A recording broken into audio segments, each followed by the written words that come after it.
Hello, everybody, and no, that was way too loud. 3, 2, 1. Hello, everybody, and welcome to Roll Together RPG and to the next episode of our Chronicles of Aeodrun series. My name is Josh. I shall be your game master for tonight, and as you can see, I am joined by a very lovely person who's playing a very lovely character. I will get them to introduce themselves now. I'm so used to you going, Nat. Yeah. Well, Nat. thank you. Flails in a general direction. Josh. General direction. Hi, I'm Nat. I use she, her pronouns. I'm going to be playing Elodie Fogg, also using she, her pronouns. What do you want to know?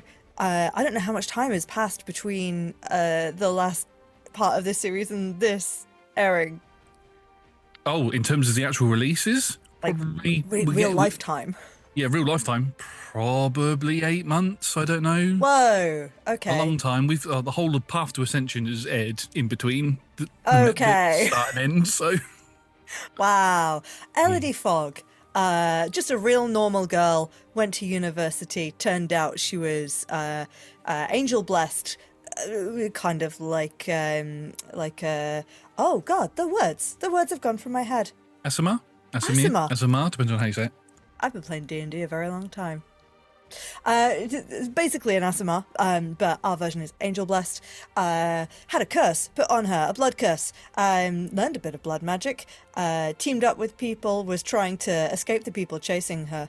Got wound up in all sorts of nonsense, and things got burnt down. And the people she thought were cool were either died or were mean, or then were lovely. And it's been a ride.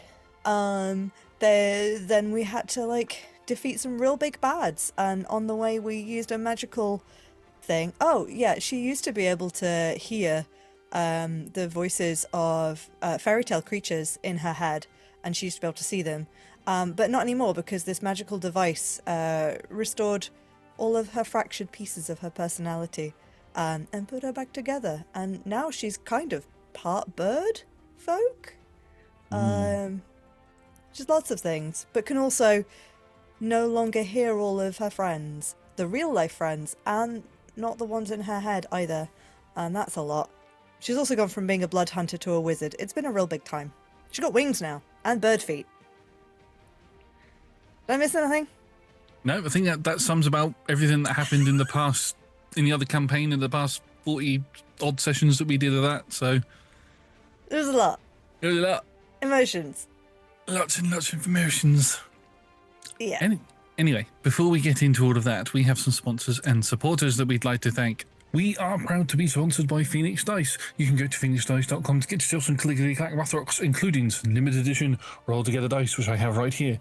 And if you use the code Roll Together, all caps, at checkout, you can get yourself 25% off of your purchase. We are also proud to be supported by Idol Champions of the Forgotten Realms. If you type in exclamation point code into chat right now, you'll get yourself a code for a free Electrum chest, which you can use to get items to power up your heroes as you collect them and battle through waves of monsters for free on various different devices, including fridges and freezers and microwaves, if you have the smart kind. We are also proud to be supported by Homie and the Dude. They are a TTRPG group that make various different supplement books, not just for D&D, but for all kinds of different types of TTRPGs. They've got The Wandering Tavern and Scorched Basin, and if you want to check them out, you can follow the links in the chat or in the description below, and you can see if they have any other Kickstarters going on at this point. And if you're interested in buying any of their stuff, if you type in Roll Together, all caps at checkout, you can get 10% off of your purchase. Massive thank you to the D20 Club Dice Heads and other tiers on Patreon. They are fantastic. They are the best. You can join them from as little as one of your local currency per month, or one goat, which must be sent to Roll Together HQ because the kobolds need the goat, by following all of the links in chat or in the description below. Speaking of the description below, if you are watching us on YouTube, please do consider liking this video, subscribing to the channel, and commenting down below, because it helps the algorithm tell us what you like, so we know what to make more of for you.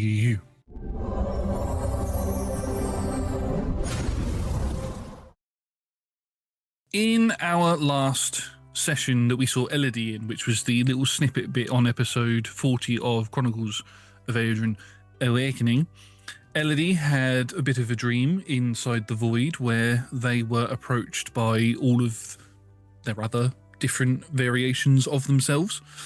I say themselves because there's a lot of you and there was quite a few of them.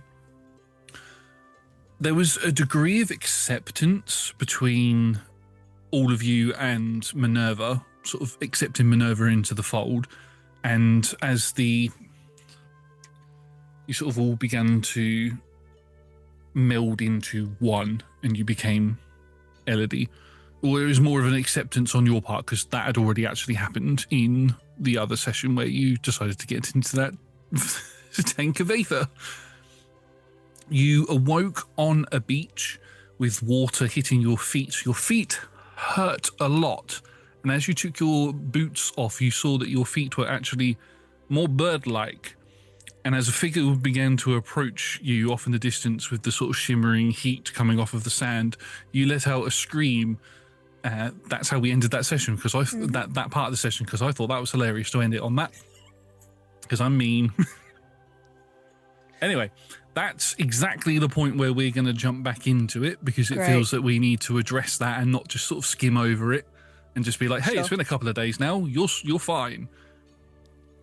As we come back into it, the echoes of your scream can still be heard. As when we ended the last one, it was like a loud scream to start off with, and then it trailed off into the distance. And as we come into this, it starts off in the distance, and then we trail into it as we zoom in on you. As you're stood there looking at sat there looking at your now bird-like. How are your feet? Have you got like 3 clawed toes and then one that sticks out the back?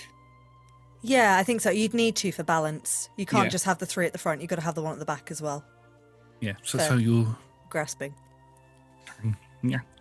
So that's how you look now. And we said before that your wings are not your arms. They sort of come out of your back, and your parts of your coat have ripped in places from where the wings have sprouted out. Mm-hmm. But yeah, you are there on the beach. One of your wings is sort of lopsided because you haven't quite worked out the sort of mental commands and controls you need to control the limb and all of that. So you're thinking, I need to move my arm, but instead of your arm, your wing goes up, and it's like trying to work out how all of that works with your brain as this figure that's probably 50 feet away from you at this point is walking towards you.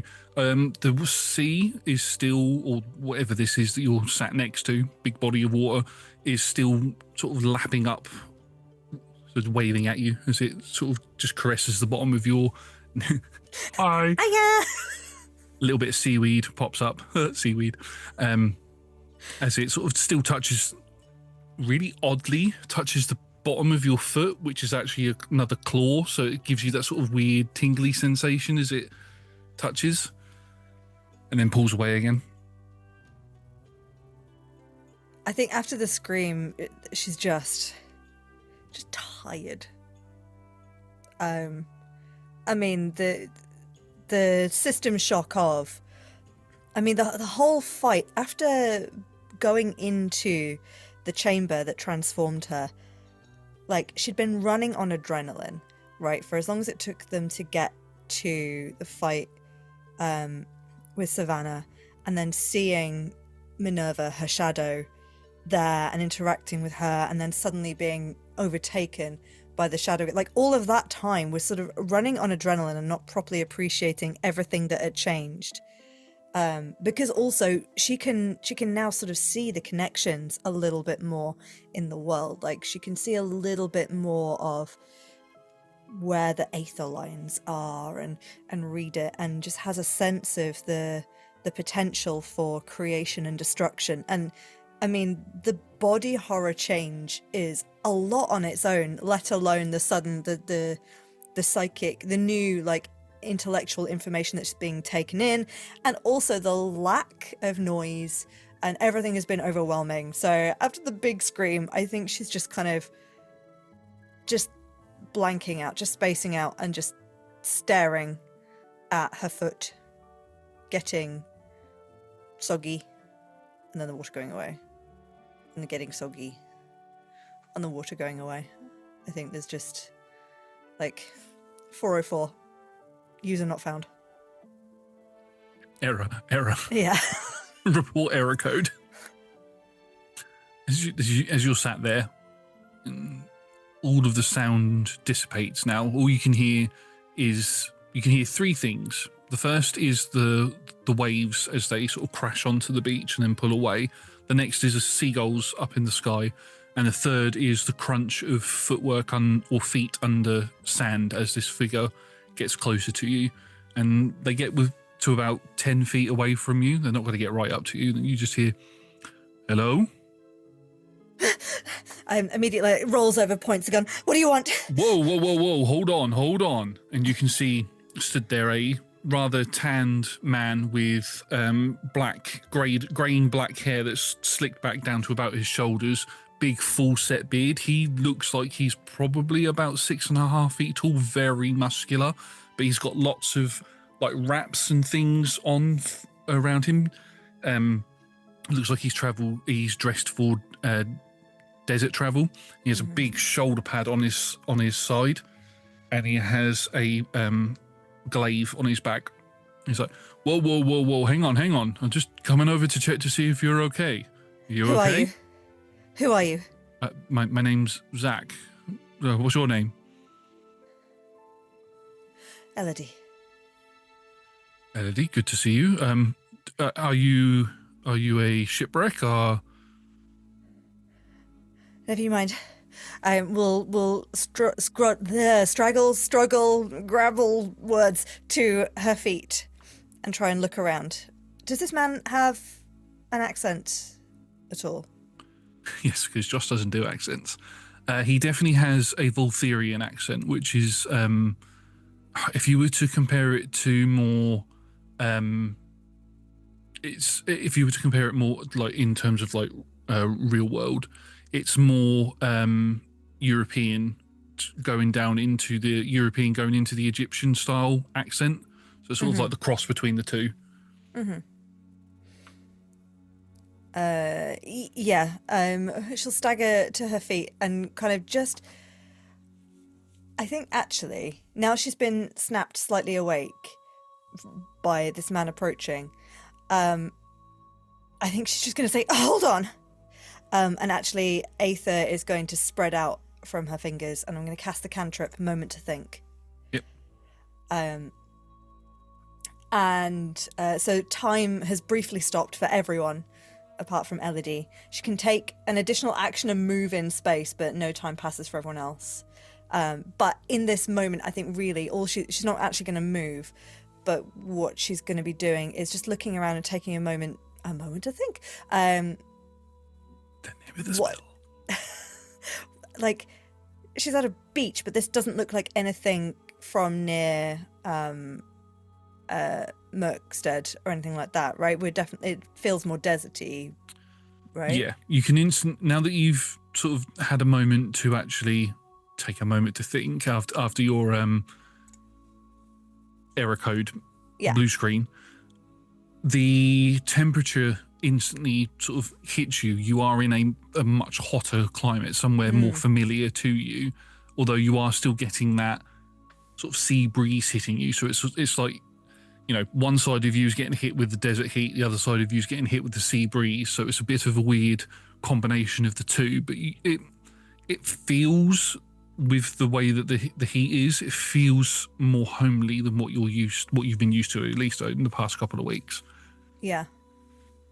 And I can see a small town in the distance. Yeah, just behind where this man's walked from, you can see there looks to be a small town with a small port, and there's a couple of boats sort of docked in. There's a couple more boats that are just out to sea. They look like fishermen boats from where they are. In fact, because it would make sense to, they look like Voltherian boats, which are slightly different in appearance than what the boats would have been that you would have seen in Merkstead. Mm-hmm. Okay. They've got more the sort of triangular sort of sails to help them sail through the winds quicker and all that sort of stuff. Sure. And just double checking, because I know all of the lore. I'm just testing you, Josh, that you know all the lore. Voltherian is an area, not a species. This is where things get a little bit dicey. So, Voltheri is the country, the desert country where Abacathis is. Voltherians are what its people are called. And Right. anybody who lives there is a Voltherian. Sorry? Right. So Elodie is Voltherian then. Yep. I always thought she was Abacathian.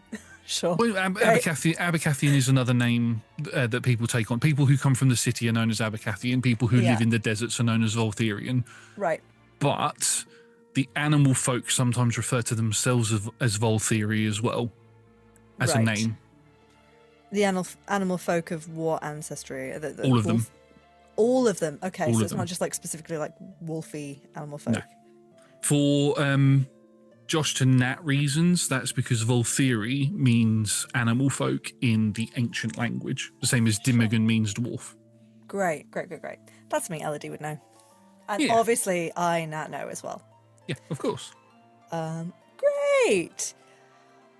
All that in mind, I think she switches from I mean she's still going to keep up the say keep up, it's not a pretense. She's still going to allow herself to, she's not going to try and cover anything up, but will then switch to as time resumes. Yes. A ship. A ship. The Lucky Star. Have you seen anyone else? Any sign of it? There was a great storm. There's not been any storms around here for a couple of days, but we've not seen any ships go down in the area. But that's not to say that you weren't further out when it happened. But if you're in need of assistance, I can take you back to the town and we can get you a bed for the night and some food and stuff. The town, and he gestures towards the town. It's called Sackham. Ah. Sackham. Right. Sackham, it's called. Sorry. Sackham. Sackham. Sackham. Raided on the regular. Yeah. Damn pirates. I'm assuming that Elodie would have heard of Sackham. Yeah, it's one of the places you never would have visited it, but it is one of the towns where a lot of it's the town that provides a lot of fish to Abacathis. Okay. Right. Yes, thank you. That would be most appreciated if you could assist me to the town. Thank you. I'm so sorry. I'm a little out of sorts. Your name, you did say it. It's Zach. Zach. Z-A-K. Thank you very much. I don't like the C. I like that C. I just don't like the C in my name. Pulls a face because he's trying to be funny. Oh, I thought it would. I was going to take it as a joke, and then you made it not a joke, but you wanted that bit to be the joke. Okay. Sorry. Trying to break the dune, as it were, or the ice. It's hot. I tried to do sand-related things. Anyway, yes, please come along with me. I'll take you to our little inn that we have and get you some food and stuff. Where are you from exactly? I've travelled around. Originally from not far west of here, actually. But I've been on the road for a while.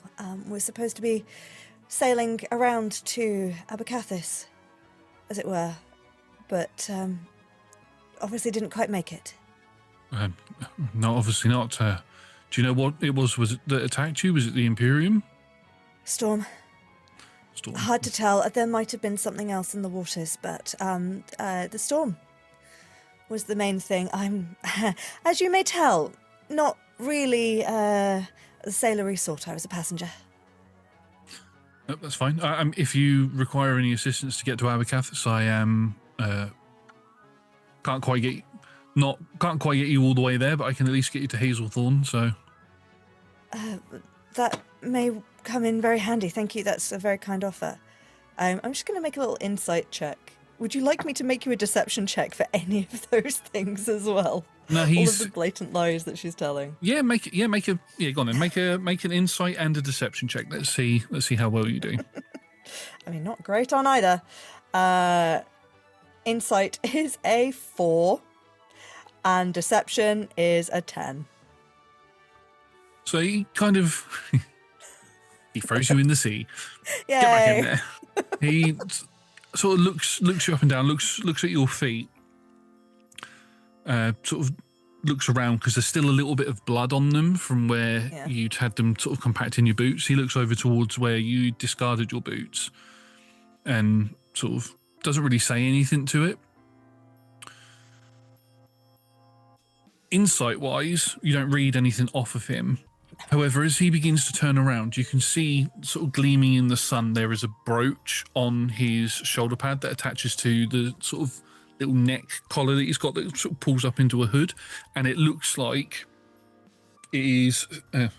you think for a second that it's 3 waves overlapping each other, but then your education kicks in and it's not. It's 3 dunes that are sort of overlapping each other. Waves have got more of that sort of curved bit, whereas a dune is more of the sort of circly bit in terms of this. You recognise this as the symbol of the Desert Walkers, which are a not anybody you probably never specifically met a desert walker, but they're people who live in the deep desert, and they are mainly seen as what are they called? Guides to help people get through the deserts, because beyond Hazelthorn, the deserts can be quite treacherous. So desert walkers are sort of come into their own element, and that sort of goes with the gear that he's wearing. You'd think being in a desert, out in the deserts mainly, you'd wear less clothing, but he's got more wraps and things on to protect him from sandstorms and things. And you can see that you wouldn't wear less clothing in the desert. You need more to protect yourself. Yeah, you definitely need more. And some desert walkers can be seen as sort of like the law enforcement as well, but not all. Most of them are guides. But he sort of turns around and he's not concerned as to whether you're going to stab him in the back or not, but he just turns around and begins walking towards the town. What brings you to the coast? Nothing. Sakam's my home. A base from which you travel out into the dunes. Yes, I take all sorts of travellers who come into the town, wherever it is they wish to go, take them up to Hazelthorn, take them to Widow Grove. Sometimes I even take them to the ruins, just north of here. But that's where I like to operate out of. I've done my days as an adventurer. This is home for me now. Oh, you are retired? Yes. Yeah, I'm retired. Do I believe that? You've rolled an insight. Yes, you believe that. Yeah, fine. Good. Well, that's very kind of you to do pro bono work in your retirement.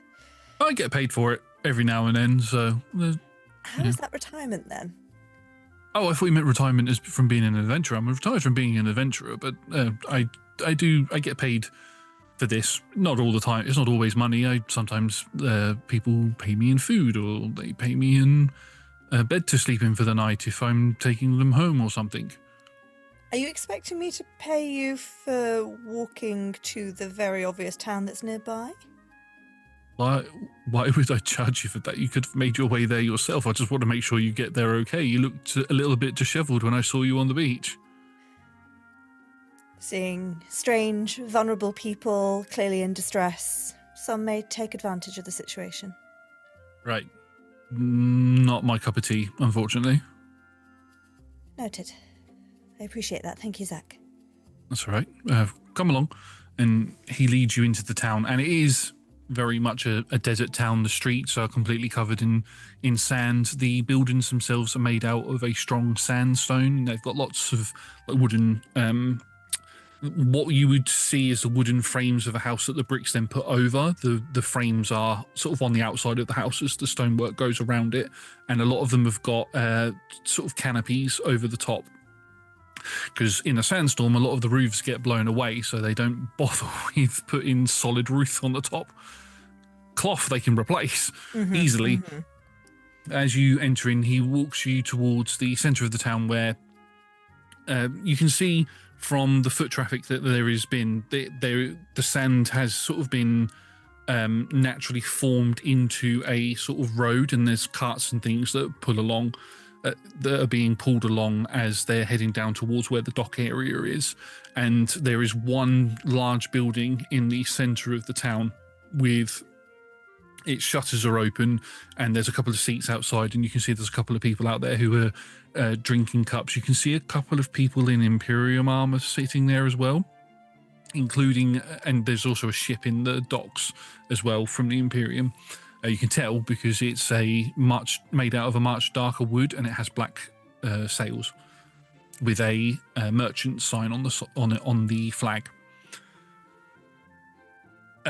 Zach leads you into the tavern, and it's quite busy in there.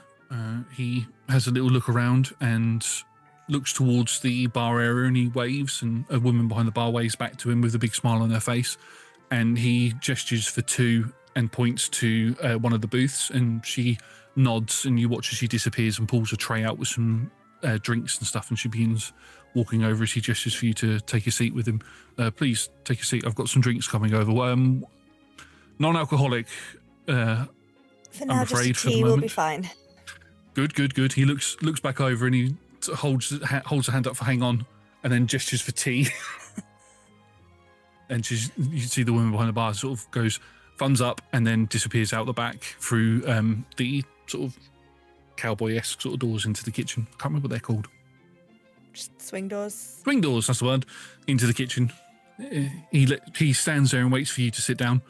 And then he'll slide into the booth as well. The booth itself is made out of a very soft stone. It's sort of built into the building itself. The table is wooden, but this bit is sort of as if it's been crafted, and then it feels like glass. It's been crafted and then superheated to give it that sort of softer sort of look. So when you sit on it to start off with, you do slide a little bit, but then you sort of are able to, yeah. But it's comfy, and he slides a couple of cushions over to you as well, just in case you need that. Are you hungry? Would you like any food? You know what? Now that you mention it, starving. The woman comes over to the table, and she puts the pot down. It's an Abacathian pot. It's instantly recognisable for you.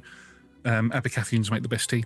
She puts that down with a couple of cups and some sugars. And Zach looks up to her. Thank you, Taya. Would it be okay if we could have some food as well? What are your preferences? Oh, I'm sorry, I didn't get your name. Oh, you did. It was Elodie. Elodie, sorry. Myself and Elodie, is there any preferences to what you have like? Oh, I'm easy breezy. And he nods to her. She nods, and okay, yes, I'll get you the today's special. Where we've got a nice warm soup, but it's not too warm for the. I'll just go get it. And she disappears. And she'll come back with that, and you sit there. I'm going to ask you for another insight check. I'll say, during all of this, I mean, the walk over to the town, there definitely would have been a little bit. Again, Elodie has walked with the bird feet, but they've been crammed in boots. So this is probably the first time she's walked barefoot in a long time, but also barefoot with new feet. So it probably was a little bit of stumbling and scrabbling. And also the sensation of getting used to brand new feet on coarse, hot sand. Yes. Is unusual. But she's now got the wings to help balance if she stumbles. So it probably wasn't particularly graceful. But I think she probably would have been getting there by the time we got to the town. But as we got to the town, just very conscious that her clothes are quite ripped and a bit disheveled. So she would have been sort of subtly casting prestidigitation to not fix the rips, because you can't do that, but any sort of stains or getting rid of extra sand, getting rid of the blood on her feet, and things like that. And the thought has occurred to her as well of she's still got her bag of holding, right? Oh, you still have all of your gear, yeah. Okay. But not Corvu. You've not seen Corvu, no. Yeah. But the bag of holding, she's been sort of clinging to tighter and tighter. And if there was a moment at which Zach was sort of leading the way and not looking, she probably would have dipped her hand in just to see what she could feel in there. Just to see if she could still feel jars of aether, tablet, random bits of like junk and metal and books. Her book. Is her book in there? Yeah, you can put your hand in there. I think with a bag of holding, you have to think of the item as you put your hands in there in order to get it. So every time you think of jar of aether, you feel a solid form on your hand. Pull it out a little slightly, and you can see sort of the cusp of it. Same with the book. Same with everything. Anything that you had on you at the end of your last adventure is within your bag. Is within your bag of holding. Great, lovely. And then by the time we got to the tavern, she'd still be just holding on to the bag strap very tightly and just sort of taking everything in that she could. But I will give you that insight check. Oh, come along. That's another 4. Yeah, they don't notice anything. He did roll quite high on his insight check, to be fair. I rolled a 12 for a 14, so that's about average, but beats a 4. Yeah. As he picks up his tea and begins drinking it without even looking you in the eyes, he just says to you, "Are you in need of any new clothes?" I imagine I should probably pick some up, yes. Thank you. Shipwrecks don't tend to be the most kind to fabric. No. I can see if Taya has anything that you could borrow or purchase at all. So just looks over towards Taya, who is sort of still milling around. Looks like he's going to go cool, but he watches as somebody walks up to the bar to order something, and she stops what she's doing to speak to him. He's like, "I'll wait for her to come back over. I won't disturb her now."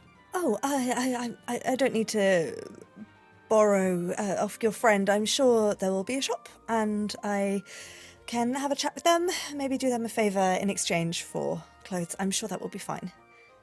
Okay, if that's what you if that's what you would prefer, the local clothing shop can do some repairs on what you have as well. If you'd like to, if you'd like to keep, I mean, that is a very nice coat that you have there. So it's very nice. It's not necessarily appropriate for the climate.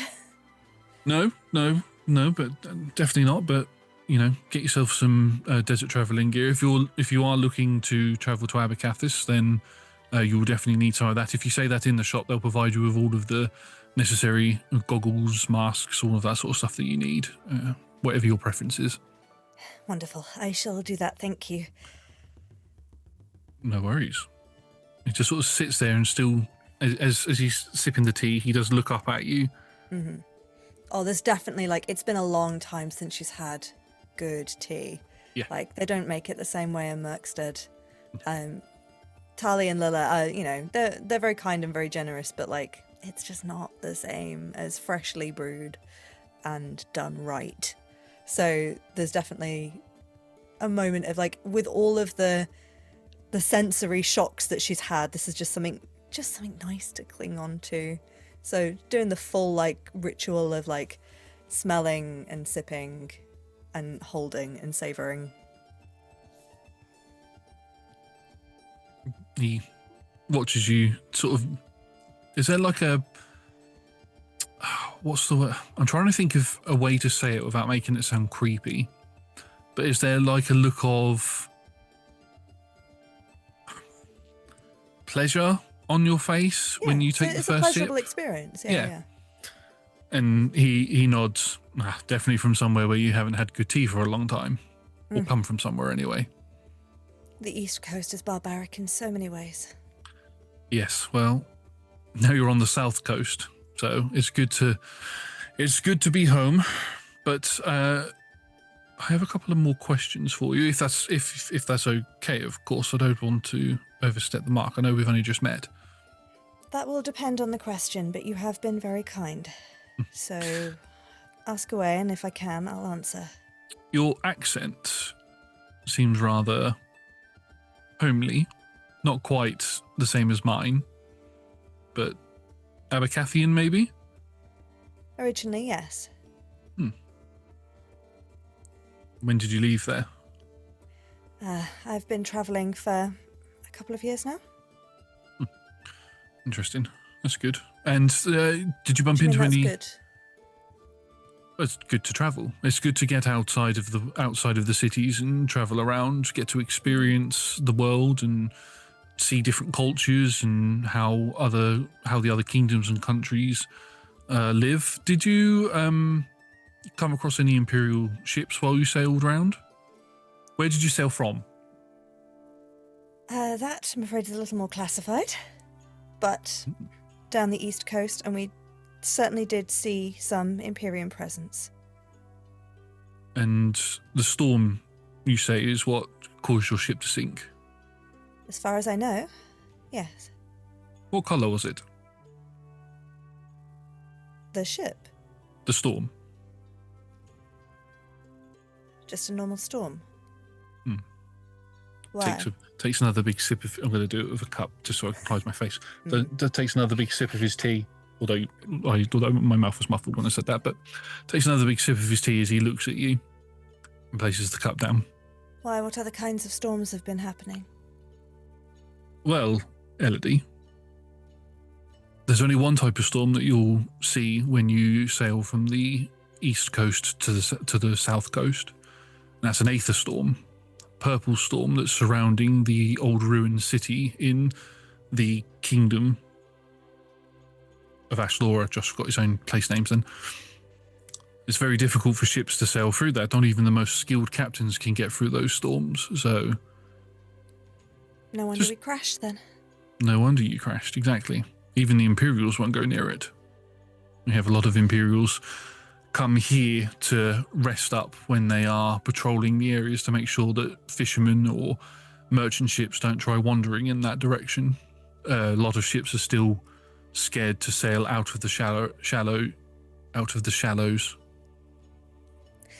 That is a good point. I am obviously not far from here originally, but it has been some time. What is the situation been like lately?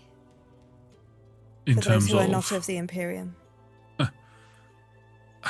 Voltheri, our lands have remained separate from the conflicts that are happening further up north. From what I've heard, there was a massive invasion of the Kingdom of Aslora. Imperials have fully taken over. Some sort of pincer attack. There was rumours of a large mountain flying in the sky and then shattering apart. I did see a large dragon that day flying around, and I mean a large dragon. The largest thing I'd ever seen in my life. I thought it was going to crush us, but... You saw it from here? Or were you also in the area? I wasn't in the area, no, but it flew over here. And where did it go from there? It flew off to the southwest, over the seas. I don't know exactly where it went, but I could see it for a good 20, 30 minutes after it flew off. Miles, I could see it. Beyond Idorune? Far beyond Idorune, yes. Yes, we've recently re-established contact with the outer continents. Lost contact with them from what I was taught 50 odd years ago or something like that, and we've recently re-established contact with them in the past year. How has that come to be? It had something to do with this, from what I've heard from people coming in from Imperials that have stationed here, something to do with that large rock, large mountain that was flying in the sky.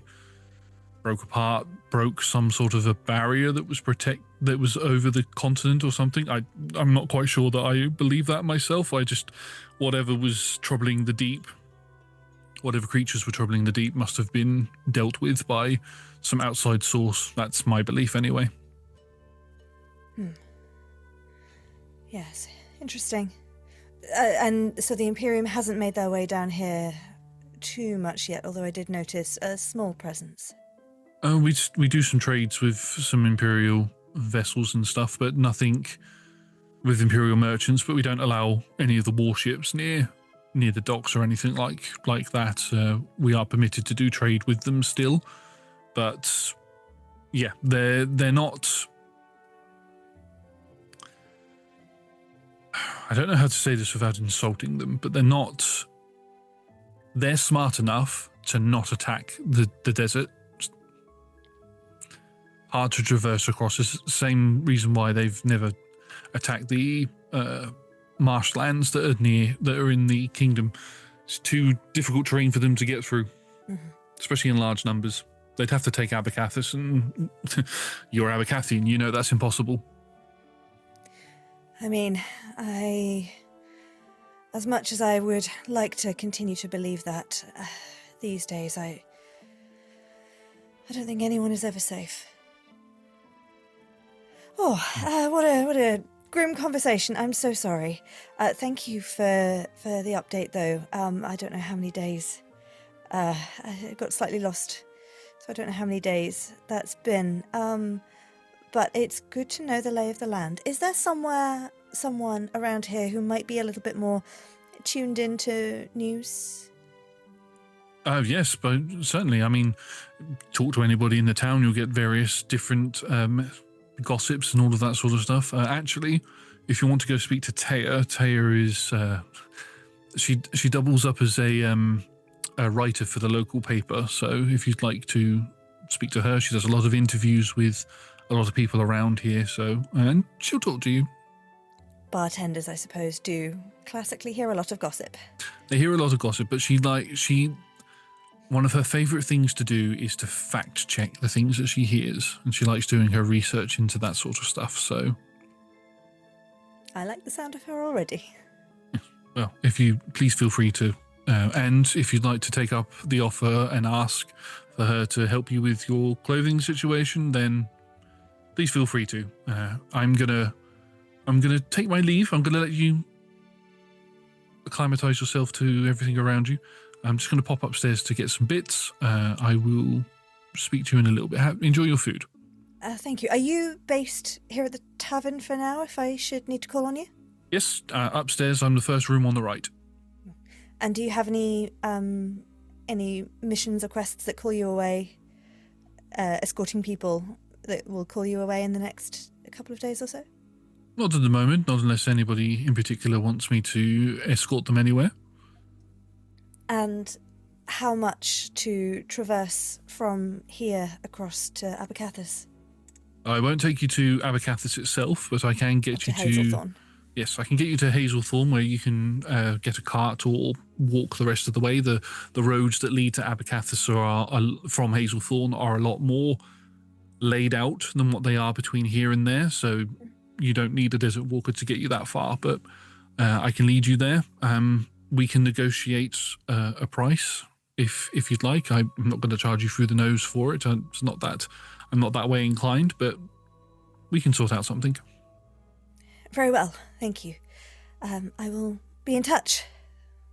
And thank you very much for your assistance so far. You're more than welcome. And he stands up and he sort of rolls his shoulders a little bit. You hear a little bit of cracking going on in the top part of his back. He smiles at you and he turns to walk away. And as he does, you watch as Taya comes out from behind the bar with a tray of soup and bread for you. As she walks over, she walks up to Zach, and you can see that they're having a little conversation with each other. And you watch as he places his hand around the back of her head and then gives her a kiss on the top of the head and then walks up the stairs. On the top of her head? On the top of her head, yeah. In a fatherly way? You'd think so, yeah. Fair enough. Does she look like similar? Does she look like there might be a family resemblance? Yeah, she looks like she's a sort of sun-kissed skin, same as his. Again, dark black hair. Again, her eyes are. As she walks over to you, you actually look at her eyes properly. It's as if his eyes have been taken out and put in her body. Exact same eyes. Very dark, hazel brown, to the point where they look like red in places as well. But she looks towards you with a big smile on her face. She's like, hello, my name's Taya. Sorry, very busy today. I have your soup and your bread for you. If there's anything else that you'd like, would you like some more tea? You know what? It's wonderful tea. That would be very appreciated. Thank you so much. I can definitely get you some more of that. And let me just take that. And she picks the pot up. The pot is still hot, but she places her hands on it. rather than just on the handle, like round the cusp of the boiling hot water, and she picks it up and she places it down on the tray. I'll go get you some more tea. Enjoy your food. Father Zach said that you might want to talk to me about something. Yes. Your father gave a glowing review of your journalistic work and endeavours. I hear you're the person to go to for all of the local news. Yes, I definitely am, yes. I will... I can't do anything right now because I'm quite busy, but if you wanted to come back here when my shift ends, it ends around tea time, then I can walk you around the town, show you around, and any questions that you have for me, I'm more than happy to answer for you. That would be most kind, thank you. Brilliant. I will see you in a little bit. And she runs off. She'll go make you some more tea and bring it back, and you're kind of left to your own devices for a little while. You can see that Taya sort of zips around everywhere and he's serving people and everything. Zach comes back down the stairs. This time he hasn't got the glaive on his back. And he isn't wearing the whole sort of desert attire that he was wearing before. He's wearing more of a literally a vest top that is sort of done up slightly, and his arms are exposed. He hasn't got the shoulder pad on. He's still got the brooch on his side, and he's walking around and he talks to a few of the other patrons that are in here, and you watch as he clears some of the tables as well and takes the stuff out to the back, and you watch as a young man comes out from the kitchen area and picks the stuff up and goes out, and they have a little conversation with each other, and he goes inside. He looks over to you every now and then. He gives you a smile and a nod, and business sort of goes on, as it were, as you are left to your own thoughts. Is there anything that you would be wanting to do?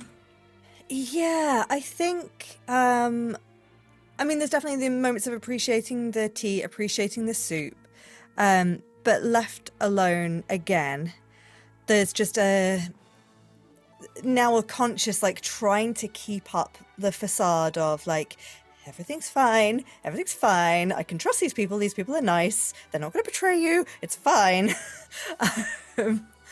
And just so there's the tension there, and I think she'll probably slip out not the fairy tale book but a notebook and a little quill and start scribbling notes about she's in Sakam and like everything she remembers about learning about this place, like distance in days travel to Hazelthorn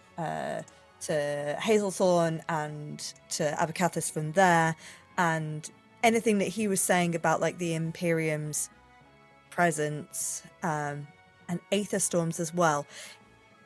Is Aether Storm, I know that Elodie has experienced like the dreamlike state was kind of an Aether Storm in itself, but like, is an Aether Storm a common thing? Is that a thing that happened before? Not from when the barrier was up, no. Yeah.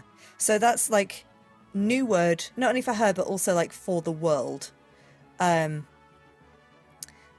also, is it the kind of thing where Dune Walkers would be more magically, aetherly attuned and inclined? I mean, do you have detect magic? Yeah. You cast that if you wanted to get any sort of pings off of anyone. Yeah, maybe I'll do that.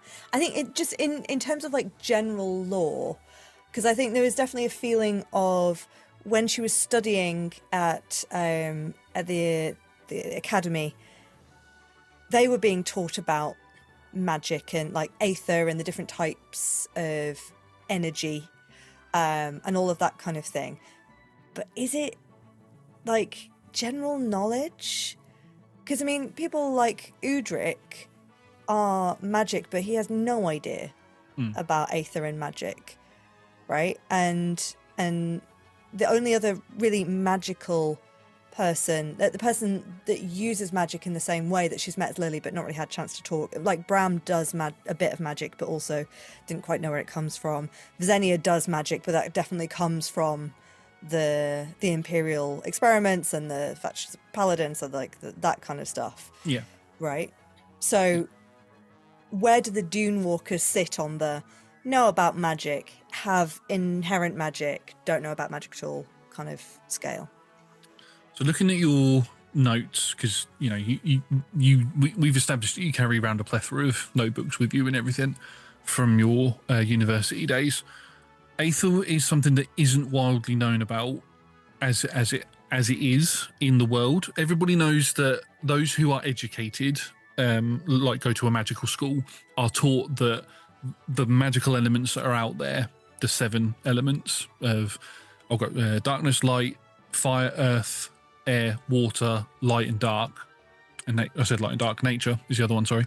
Aether gave birth to them. It was so people don't believe Aether is around. Like common folk don't believe that Aether is around in the world anymore.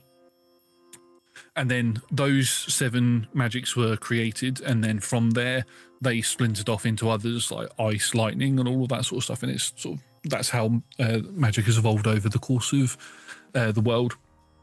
So the fact that Zach said that there's something called an Aether storm, and it's something that you've heard as well in your void vision that you had, is what I'm going to call that now, is something that's slightly concerning. Might need more prodding.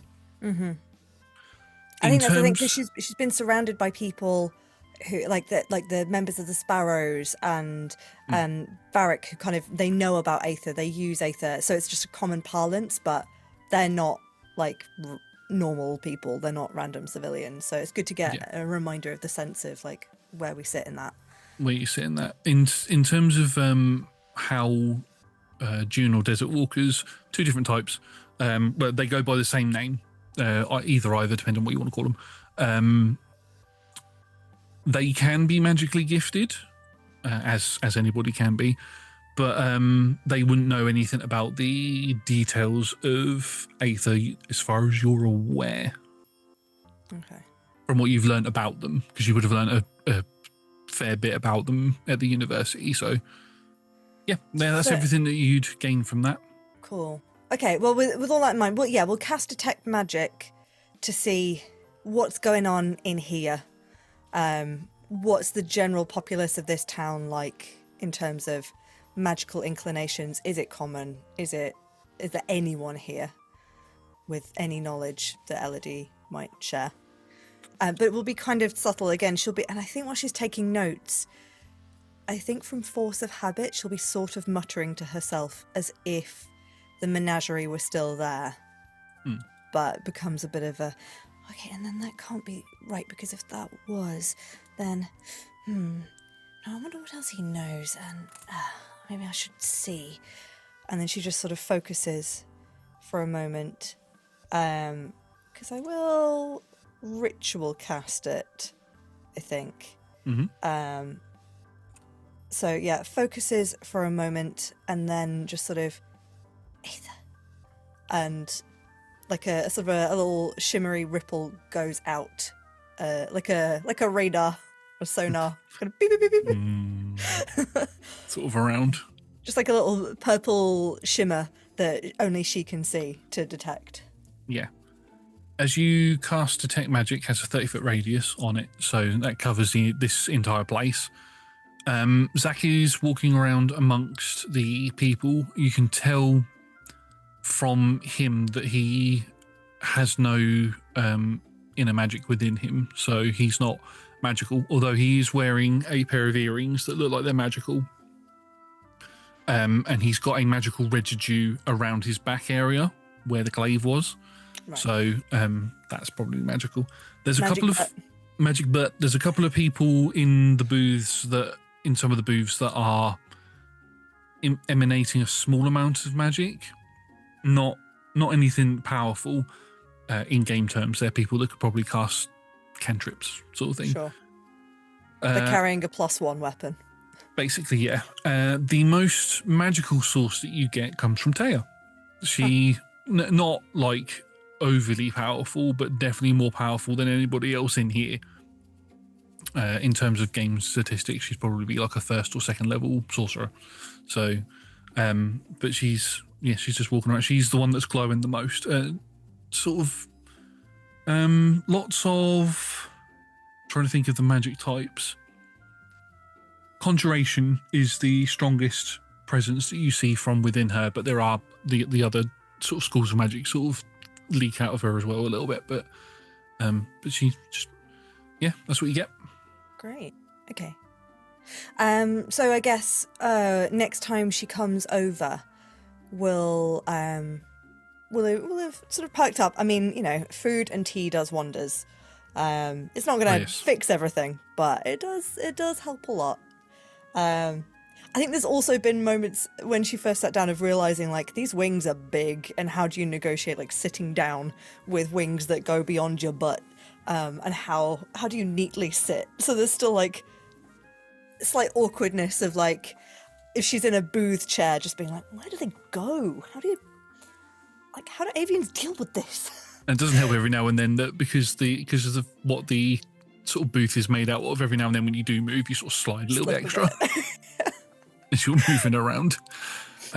You watch as Zach walks out of the tavern, probably to go talk to the people that are outside in the seating area, as Taya walks over to you to pick up your dirty bits and ask if you... How dare she? How dare she? Your dirty cutlery and crockery and all that sort of stuff, and ask if you'd like any more tea. She does see that you're in a rather awkward position, not trying to get yourself comfortable. She's like, Yes? Would you like I can bring a chair over to give you a bit more room if you want to sit on the end, or... You know what? Actually, that might be not a terrible idea. They've grown recently, and I've not sat on a glass bench before, so just a little, yes. A chair would be wonderful, thank you.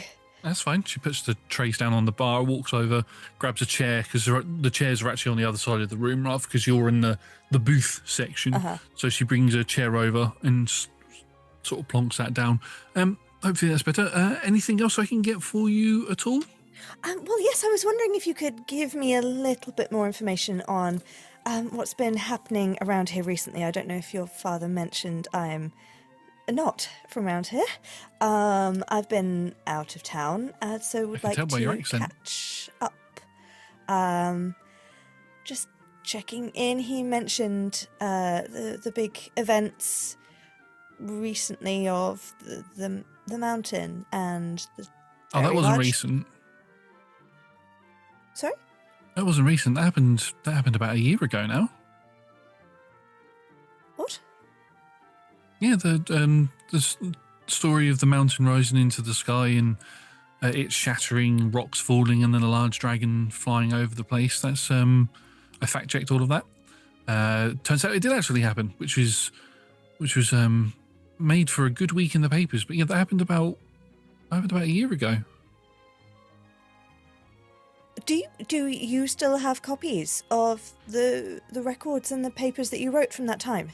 Oh yes, I get given all of the first printed copies to keep that I publish in to keep, and I've published in every paper since then. So yeah, I have them all upstairs in my room. I would very much appreciate anything you have from that month, and then more recently, any big events that have happened since then in this area. Like I said, been out of town. Anything that's happened since that's been particularly of note, and then perhaps in the last 2 or 3 weeks as well. How many since that day? Your father mentioned aether storms. Oh, Is that yes. something you know much about? Yes, I've done a little bit of research into the aether storms. Sometimes at night, because of where we are, you can see the purple in the sky when the storm's going over the sea and is around. It stays around the sort of southern coast of the Kingdom of Aslora, where the City of the Dead is.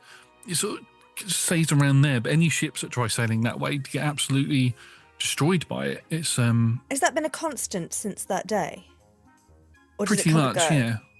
Pretty much a constant right over there. It's even though relations between the Queen of Abercathus and the Imperium are strained because of everything that's happened, there is a unified agreement that ships shouldn't sail near the City of the Dead, trying to get round to the eastern side of the continent because their ships will be wrecked unless people are willing to travel into the deep, out of the shallows. Yes, understood. I am also something of a researcher. I would greatly appreciate any notes you have on Aether Storms in general, as well as your journalistic endeavours. Yeah, I did some research. Not everything that I researched made it into my article, but everything, all the notes that I have on it, I can certainly give to you. I did go on a little. She sort of looks around to see if her dad's around. Don't mention this, but I did go on a little expedition out to sea to get quite close to one to do a bit more research. They're as terrifying as what you might think they are. So I've got some first-hand experience on them as well. But don't say anything because my dad didn't know. My dad was out of town when I went and did that. So that's very brave and reckless of you, Taya. But I will appreciate your research from the excursion. Yeah, I mean, have you got anywhere to stay tonight? You know what? No. But also, is looking in her bag of holding. Actually, I will still have a whole bunch of cash from missions that Solomon paid us. So, yeah, I have money. Actually, I was wondering if you had a room free here. Yes, I have a room free here. Yeah, we have one room here. It's quite a small room, but it'll do for one person. With she sort of looks to the left and right of you. No luggage? I need very little. Oh yes, shipwreck. Sorry. That was very rude of me, an assumption of me, very assumptuous of me. That's what I'm looking for. Definitely yes. A word. Yes. Presumptuous. Presumptuous of me. There we go. That's DM also error, not character error. But that's fine. Thank you. I will take that room, and any paperwork or scrolls that you are willing to give me for. How much is your usual rate? For a room? Yes. We normally charge about 3 gold, but for you, you can have it for 2. I'll pay 4 gold, and the rest can be for you for lending me all of your research. Oh, that's very kind of you. Thank you. As you finish having this conversation, you watch as Zach storms back into the tavern and quickly runs up the stairs. Taya looks over with a scared look on her face. She's like, "Oh no." What's wrong? She looks towards you and she just says, "Pirates." And that is where we are going to take our break quickly. Thank you very much, everybody, for watching. We are going to take a short rest. We will see you all in 5 to 10 minutes. It will be 10 minutes. Bye.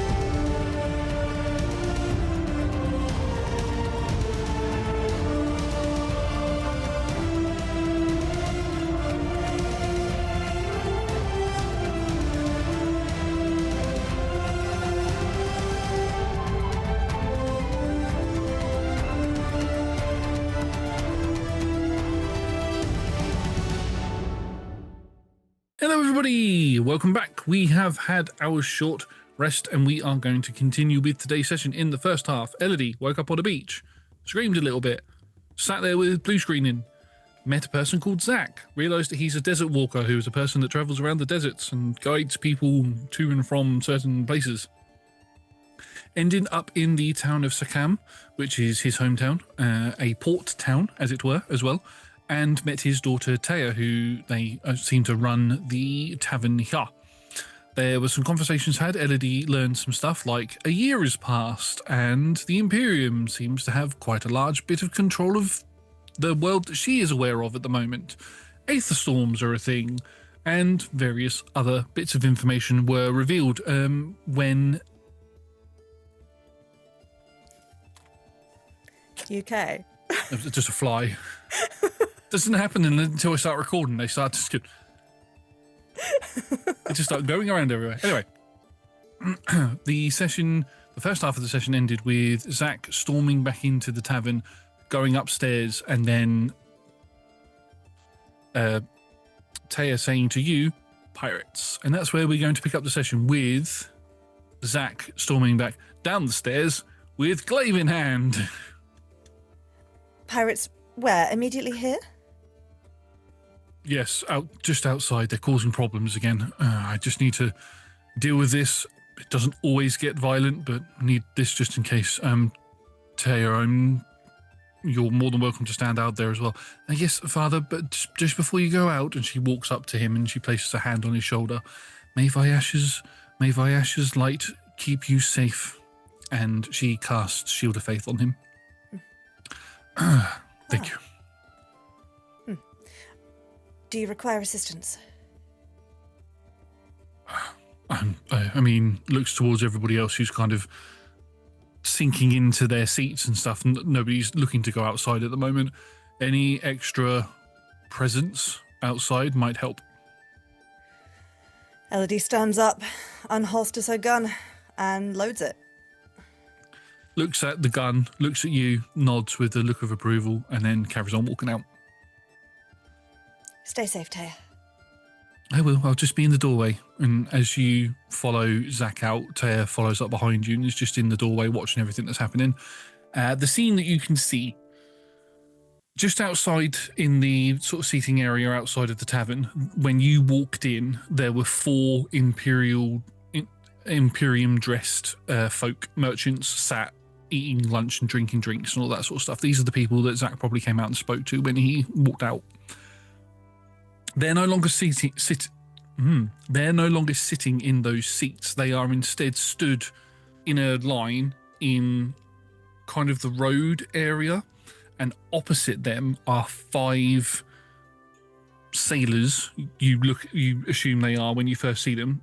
They're pirates, and they are shouting obscenities at the Imperial merchants. Shouting things like, "You stopped our trade routes. You've ruined our lives," and all of this sort of stuff. Throwing things at them. We'll just sort of eye Zach. And they're going to cause trouble for the rest of the town, or just the soldiers? Sometimes it's just the soldiers. Sometimes they do go on a bit of a rampage around the town and start trying to pilfer things from all of the shops and stuff. Either way, Imperium or not, these are people who are here trading with us. So I can't let them get hurt. And you're aware of what the Imperium is doing? Just because the Imperium as a whole are doing something horrible around the world doesn't mean that all of their citizens are cut from the same cloth as their leaders. You do make a valid point. She's just going to sort of warily watch. She's not going to initiate anything for now, because this is not her town, not in a like, not my town, not my problem, just in a, she doesn't know how the dynamics work here yet. Yeah. As the shouting happens and you take a step back, Zach steps forward, sort of in between the two groups. With the glaive is in his hands, and he slams it into the ground, and he holds his hands out, sort of to partition the two groups. Now, look, you've been told this before, addressing the pirates. You've been told this before. You can't come into the town and start causing problems, okay? Especially when we've got trade going on around here and there's young families and everything. And one of the pirates goes, "Yeah, but you let these Imperiums in here doing their trade and all that. They shouldn't be allowed in here. They're taking the custom away from the rest of us." Look, I know that the situation is tense with the Imperium at the moment, okay? But that doesn't mean that we should... These people are just trying to make a living like everybody else. Just because where they come from is, looks towards them, my apologies, not a shithole, doesn't mean that we should be punishing them for their leaders' actions. I don't care. I want them out of here. They shouldn't be around here at all. And you can see the merchants are sort of they've got their hands up as well. None of them are carrying any weapons on them, and they're sort of backing down a bit. They're like, well, and we were just having some lunch, and then we were going to head back to the ship. We've done our trading for the day, and it's. Zach's like, okay, well, maybe in this instance, maybe as you have finished your food and your trading and everything is done, your business here is done. In this instance, and he looks back towards the pirates, maybe you should let them leave. Yeah, but they're just going to come back again, and they start throwing things at the merchants, and the merchants are like, "They stop it!" And they're throwing like rotten veg and like empty food cans and stuff like that at them. Could I try and use a mage hand to bat away? If any of the items look like they're actually going to hit someone. Yep. Maybe just use a mage hand to catch it. Make a spell attack roll. Oh, okay. That's gonna be okay. +8. That's gonna be 21. So one of the tinny or metal cans that they throw that's got jagged edges around it from where it's been opened looks like it's going to hit one of the merchants in the head, but your hand just comes out and bats it to the side. Zach looks up at it, nods, and then looks back to them. Look, right, I don't want any more problems in this town from you lot. If you want to be permanently banned from here, I'll speak to the elders, and you will be removed from this town and will not be allowed back in. Do you want that? No, we want them gone. We want them banned for life. And they start advancing and drawing weapons out of their pockets. Zach sort of closes his eyes and grabs onto his glaive and then opens his eyes again. And as he opens his eyes, there's like a shing sort of noise as his size begins to grow. He goes like a whole bulk out, and he watches this hair begins to unfurl from his tops of his shoulders, and his hair changes from humanoid hair to a more of a mane-like hair. And he looks back towards you, and you can see he's got feline eyes. Mm-hmm. Be prepared for a fight, Elodie. We'll have, seeing him grow and prepare, we'll sort of try and step forward. Now, old sports, this is not very sporting of you all. I mean, you like Zach, don't you? Even if you don't like the merchants here. Yeah, we like him. Zach sort of cocks his eyebrow at you and then gives you a curt nod. You don't wish to actually fight Zach, do you? Especially in this rather impressive and fearsome form of his. Ale chaps? He smiles at you at that, and then turns back to them, and the smile turns into like a sinister snarl. And I'm going to ask you for an intimidation check with advantage. Oh dear. Can I give myself guidance? Yeah, I'll allow it, yeah. She's channeling Solarimus as much as she can. That's not bad, actually. That's what was it? Intimidation. That's still a +1. Okay, great. Okay. 19. That's a 23. Yeah, they back off slightly as they look up to Zach and then look over to you. Look of confusion on their faces because they don't recognize you. Yeah. I agree. The situation is absolutely not ideal, especially for those who want to live a life of adventure, free on the seas, free from those who would wish to control those trade routes and those adventuring routes. Certainly there are conversations to be had, but is this really the manner in which you wish it to go down? They look towards each other, look up at Zach, who still has that imposing figure, look towards the merchants, who are kind of cowering behind Zach at this point. They've all sort of come together in sort of like a single formation so that Zach's entire frame is sort of covering them so they can't get hit by anything. Thank you, they sort of say to you, but right. Yeah, I suppose. One of them sort of jabs the one in the middle in the side. It's like, the avian's got a point. We shouldn't really, be... I know it's annoying and everything, but there's got to be another way. If we should do what Zach said. We should look to try and get them banned from here rather than getting ourselves banned. Zach kind of winces at that. It's like, that's not the point. But accepts that this is the route that they're going down. It's like, okay, yeah, right, whatever. We're going to go speak to the elders and see if we can get these Imperium merchants banned. Yeah, bye. And they all sort of turn with their tails in between their legs and sort of run off down the road. They were fully prepared for a fight, but you managed to talk them down. More things gained with honey than lemon, she shouts. What? Being nice often gets you the things you want rather than being aggressive. Oh, as they run off. Try. Oh, I don't know if they learnt that lesson. Zach turns back towards to look at you. Thank you. That was...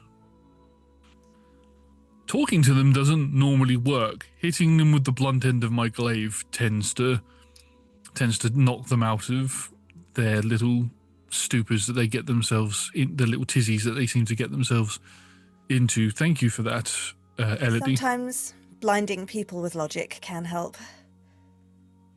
We'll have to try that. I'll have to try that again at some point. And you watch as his form sort of shrinks down a bit, and the furs go back in. We'll sort of like raise an eyebrow at the merchants that are cowering. It does sound like it is time for you all to leave, though. Yes, I think it would be best for our own safety if we were to leave now. Zach, as always, thank you for your hospitality, and thank you for allowing us to have somewhere to stay so we can perform our trades. But we will take our leave and maybe not come back for a little while. It's probably for the best, but I do hope to see you soon, back with more trade goods and everything. May the seas be kind to you. May the sea siren guide your waves, as it were. And they nod and they're like, yes, okay. And they run off. Sort of look towards you and they're like, thank you. Bye. Oh, actually, wait. And one of them runs over to you. Please take this as a sign of appreciation, and sort of holds out some gold for you. Oh, none needed. Thank you. Okay. Thanks. And they run off, pick up all their gear and everything that they've got, leave some gold on the table to pay for what they've had, and then they run off down the street towards the harbour. Randy has not been active for quite some time. There's a rumour that he's got his back to you at the moment as he's watching them run down towards the port. I haven't felt her presence for a long time, but it doesn't hurt to still send prayers in her direction now, does it? What trade do they bring here? Various different things.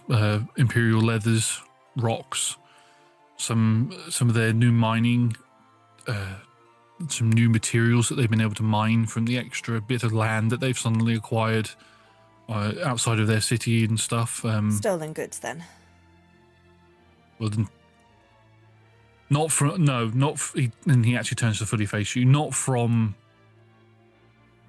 where they've invaded, their actual land itself, their island, their city island, when all of this crazy stuff happened.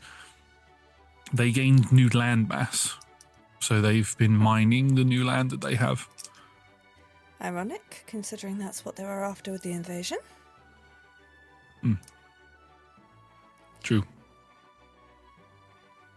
It does concern me that given the South was supposed to be an imperial free zone, that they still clearly have free trade here and people are willing to trade with such a violent group. I understand your point that the civilians do not represent the ideals of the leaders. However, it is complicated. I understand. It's very complicated.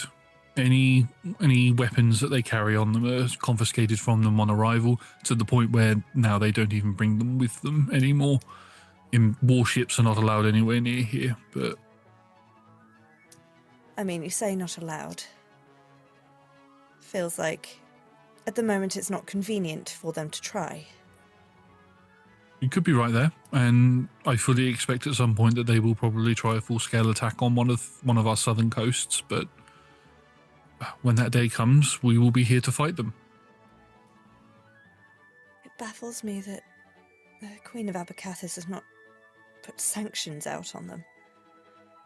I know we've had for the longest time, well, it doesn't bother us and we're fine in the corner, and that's fine, but still, an invasion on this scale should not be borne. No, it shouldn't, which is why we keep a vigilant on our coasts, make sure that we have the right equipment, armories, all of that sort of stuff present for if it were to happen. I'm not the only fighter in this town, and looks around, looks towards the tavern. Not that you would have thought so, but when I'm not here, there are others to pick up the slack if I'm not here if an invasion happens. I suppose the north feels so very far away from here. It is very far away from here. She'll just turn and head back into the tavern. He stands out there for a little while, probably 5 minutes after you walk in, and then he follows back in, and he'll place the glaive up against one of the walls. As he walks in, the people that were cowering inside begin to sort of filter out as they've paid for their drinks and everything, like, and we're getting home before anything else happens, and they just run off, leaving just the three of you in the tavern. Taya is walking around picking cups and plates and things up off of tables and clearing up, and Zach walks behind the bar and begins sort of doing a bit of cleaning himself, starts cleaning some of the tankards and things down. Tell me what you know of Aether Storms, Zach. What I know of Aether Storms? Well, I know Taya has research, but you've been out of the city and seen them from different angles, right? There's never been an Aether Storm in the deserts, no. Not when I've been out there, anyway. Only ever at sea? As far as I'm aware, yes. Right. Well, in that case, Taya, may I take a look at your research, please? Oh, yes. Father, I said to Elodie here that I would let her look at some of my newspapers and research notes and things. No, that's fine. Yes, by all means, take the rest of the evening off. I'll close the tavern until later on, until the night shift starts. I'll clear up down here. Go upstairs. And Taya's like, yeah, come on then, quickly. I'll show you to your room as well. In fact, actually, if you go into your room and get yourself sorted and everything, I'll bring it all to you. Thank you very much. That's all right. And as you both run upstairs, because I really want to do it, you just hear Zach go, boy. Sure. Just because I really wanted to do it. He gives me Kratos vibes. There's no actual children around here. There was a young man, actually, Taya's husband is the one working in the kitchen, so he wouldn't refer to him by name. Sure. Or partner, one of the two. Anyway, Taya leads you to your room and leads you in, and it is very much a closet room. There's enough space for a bed and a drawer, set of drawers. That's it. It's very sort of compact. So, I'm sorry. You've been so kind though that now that the merchants have left, we'll get their rooms cleaned, and then you can take one of them. Oh, well, if there's room spare, then yes, I'll take something larger, thank you. Yeah, just room to spread out research would be appreciated. Okay, just get yourself situated. There's a washroom just here, and she knocks on the door that's sort of at the end of the hallway. You can go in there and wash if you'd like to. You're the only person here now, so other than me and my father, of course, but so please feel free to take your time, and I will get all of the research notes and everything prepared for you. All right. I guess she will go. I mean, she's prestidigitated a lot of the blood and dust and that kind of thing away already. She's done a magical wash. But we'll take a moment to go and sort of look in a mirror to address. And I mean, I imagine her hair is like very, it's got sand in it. It's been ruffled. It's been backcombed. She's not looked at herself in a mirror since arriving. And I think there is a practicality moment of, Elodie's hair was very long. It is very long. And now with the wings, there's like moments when the wings have been trying to fold, but the hair's been getting stuck. You know, you might not. Your hair's getting long. If you've ever worn a backpack your and you length. get your hair stuck in the backpack straps, and you're like, right? Yeah. I think there's elements of that. So she's gonna do a dramatic mental health crisis haircut. Oh no! How short are you going? Not like super. Probably more about my natural length. So it's more like shoulder length rather than waist length like it was before and getting tangled. But actually taking a moment to appreciate like her face now having the little flecks of coloured feathers in it and the little streaks of colour in her hair. And she looks so much more parrot-like. Still humanoid, but like colourful as well. So we'll do a good like 10-minute stare at herself trying to get used to the new face in the mirror. Give herself a little haircut with whatever she's got to hand. But then we'll take the time as well. I know she's done the feel through, but like lay all the stuff out in her, not taking all of the aether canisters out of the bag of holding, but like properly investigate, properly go through everything again. How much time did Taya say it was going to take to redo a room? Redo a room, about 30 minutes. Okay, fine. Then she'll save it for later. That'll probably take about 30 minutes anyway, and then she'll move everything over to the new room and start spreading the documents out. Do you have a full body wash? So like take all of your clothes off sort of thing to fully wash? Yeah. Yeah. When you come out of the shower, your clothes aren't there, but new clothes. Right. That's it. Still in my clothes. Your clothes that you were wearing are no longer there, but there are lighter coloured clothing sort of placed there, like light browns and whites and things have been placed in their place. Replaced. Has the bag of holding moved at all? None of that's been touched. Just your clothing. Okay.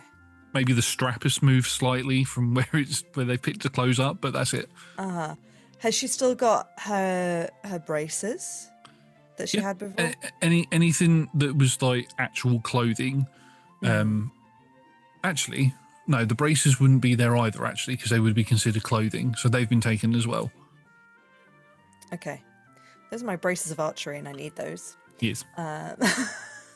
So she'll grab the clothes and then storm through to find Taya.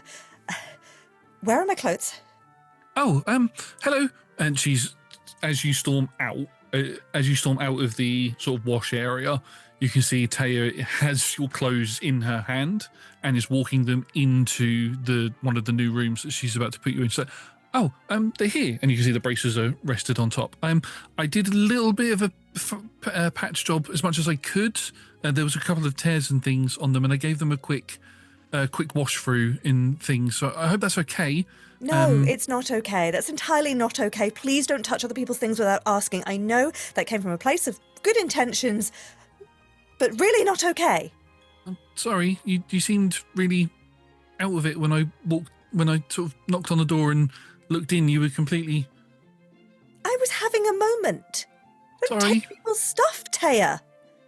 Sorry, I thought I was... You work in an inn. That should be rule number 1. Don't touch people's stuff. They've got to trust you as an innkeeper that you're not going to touch their stuff. I'm sorry. And she places the stuff on... She's just like, do I put it in the bed? Or sort of gives it to you. I'm sorry. I've put all of the notes and things on the bed for you, and all of my research. There's a couple of newspapers there for you and everything as well. Would you like some tea? Yes, please. I'll go get you some tea. And she very sort of sheepishly runs off. We'll just go through and double check that everything is there. Yeah, there's nothing missing at all. Okay, cool. Your braces look nice and shiny. I had a cloak of many fashions, which is what the coat was, which obviously is technically a wondrous common item. But did the tearing affect its ability to change colours and change styles? No, it can still change colours and change styles, yeah. Cool. Okay. she will have, just taken a moment to just double check, like, that it does that. It's still probably a bit heavy for the desert. Yeah. But it's good to know that a disguise still works as a disguise. The only difference with the coat now is that you need to actually put some thought into the change of the colour, whereas before the menagerie would just run wild with it, go in different colours, and you didn't have full control of it. You'd be talking in a conversation and Slayer would just go red and it would turn red sort of thing. And now you have to actually make it blue. Yeah, basically. And now you have to put a bit more forward thinking into actually changing its colours. So that's probably the only difference that you've got at the minute. Fine. I will say that when you sort of unfurl the coat, the tears have all been repaired, and instead of it being like a full solid back, two holes are in the back of the jacket for your wings to fit through. Nice. It'd need to be, I imagine, because the wings are big and you wouldn't want to shove them through backwards like feather end first. It would need to be that the coat now would have full slits from shoulder to the bottom, but like buttons underneath where the wings attach to. So rather than as well as buttoning up at the front, you'd have to button it up at the back underneath each individual, like essentially like a second armpit, really. Yeah. At the back. Yeah. Yeah, that's what it's like. It's like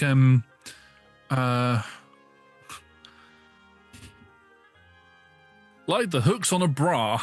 You got multiple of those going up. So you obviously have to unhook them to fit, and then your wings fit through. You have to have to put them in a little bit to fit them through, and then they unfurl, and then you sort of click them back up like you would a bra, and then there's a piece of fabric that goes over the top so you can't see that, and it gives it a little more solidity to it.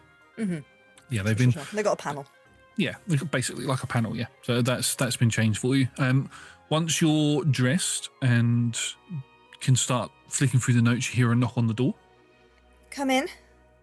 Door opens and Zach walks in with a tray of tea and a cup. I have some tea for you, and places that down. I'd like to give you an apology. Taya told me what happened. I think she got a little bit overexcited with the prospect of having somebody as interested as who has an interest in research as much as she does. I've not scolded her or anything for it. She seems to be very sorry for what happened, but, and he hands over some gold, I'd like to give some of your gold back in sort of what's the word? Refund to what happened. That won't be necessary. I think it's just, these are times to be wary. Indeed, I agree. I have told her many times not to get too excited and too forward with people, but she still has her moments. She's still quite young. Well, thank you. I have reading to do. Oh yes, no, I'm off. I just wanted to say that. He already had his one foot out of the door as soon as he put the tray down. He's like, there's just that sense of like, great, good. How do I ask you politely to go away? Yeah. He shuts the door behind him, and you hear him walk off down the corridor. There is a little moment of just sort of, again, sort of breathing. There's just that the remembrance of like, it's been a year. Everyone she knows is dead. She's somewhere she's never been before. She can't hear any of the usual voices. Like, everything just starts to bubble up for a second, and she starts like just a little bit of tears, but then she sort of tries to gather herself and starts digging into all of the research. So I was a bit light on what was actually here. There are boxes upon boxes of of notebooks and research that Taya has done. At least 3 boxes worth, and all of the newspapers as well. If you wanted to go through absolutely everything, it's going to take you a few days to go through everything, and study it all properly and cross-reference notes and things like that. So Yeah, but you can do that if you'd like to. So if you have any questions that you'd like to ask in particular, I will answer those. Okay. I think, well, if it's that quantity and it's going to take days rather than hours, I think actually one of the first things she would do, latching on to the fact that she's suddenly feeling quite lonely and has also just kind of been quite brusque and shut out two people who've been very nice to her.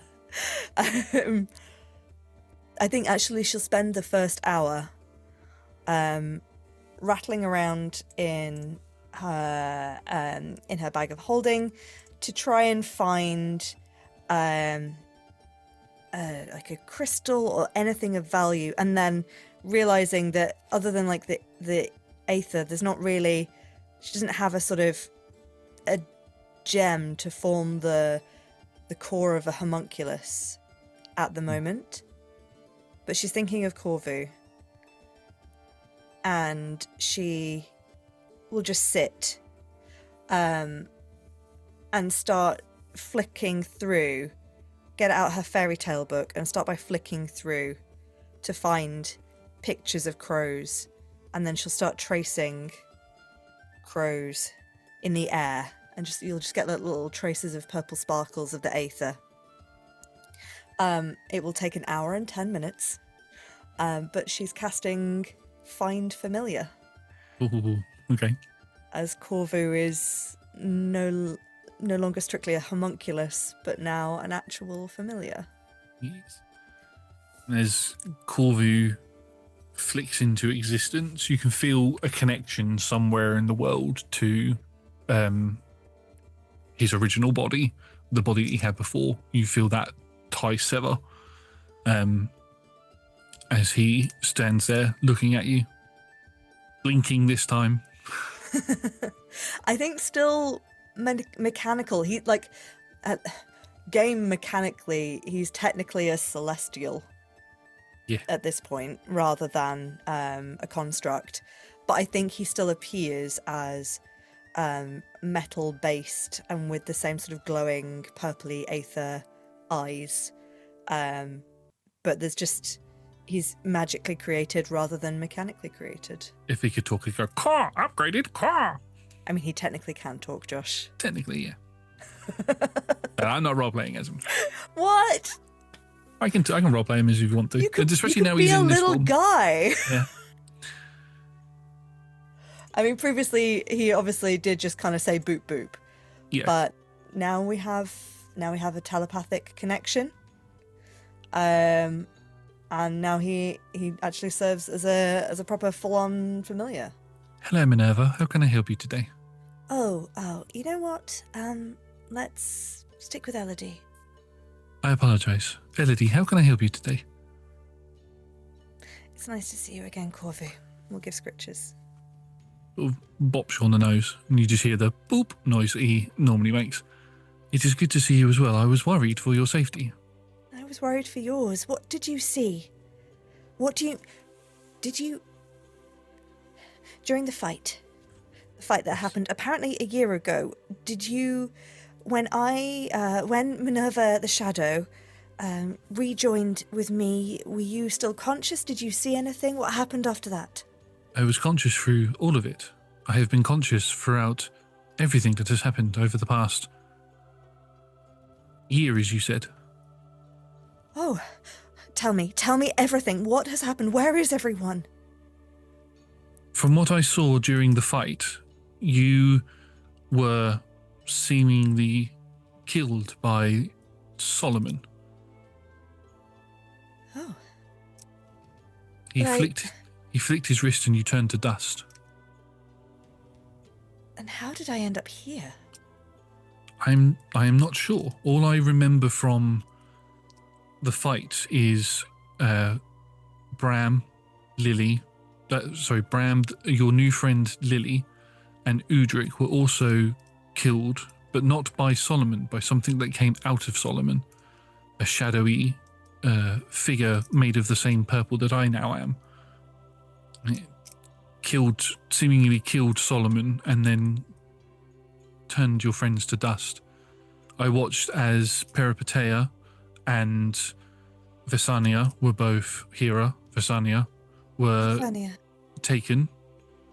Savannah, the one known as Savannah, took Perry and they teleported away.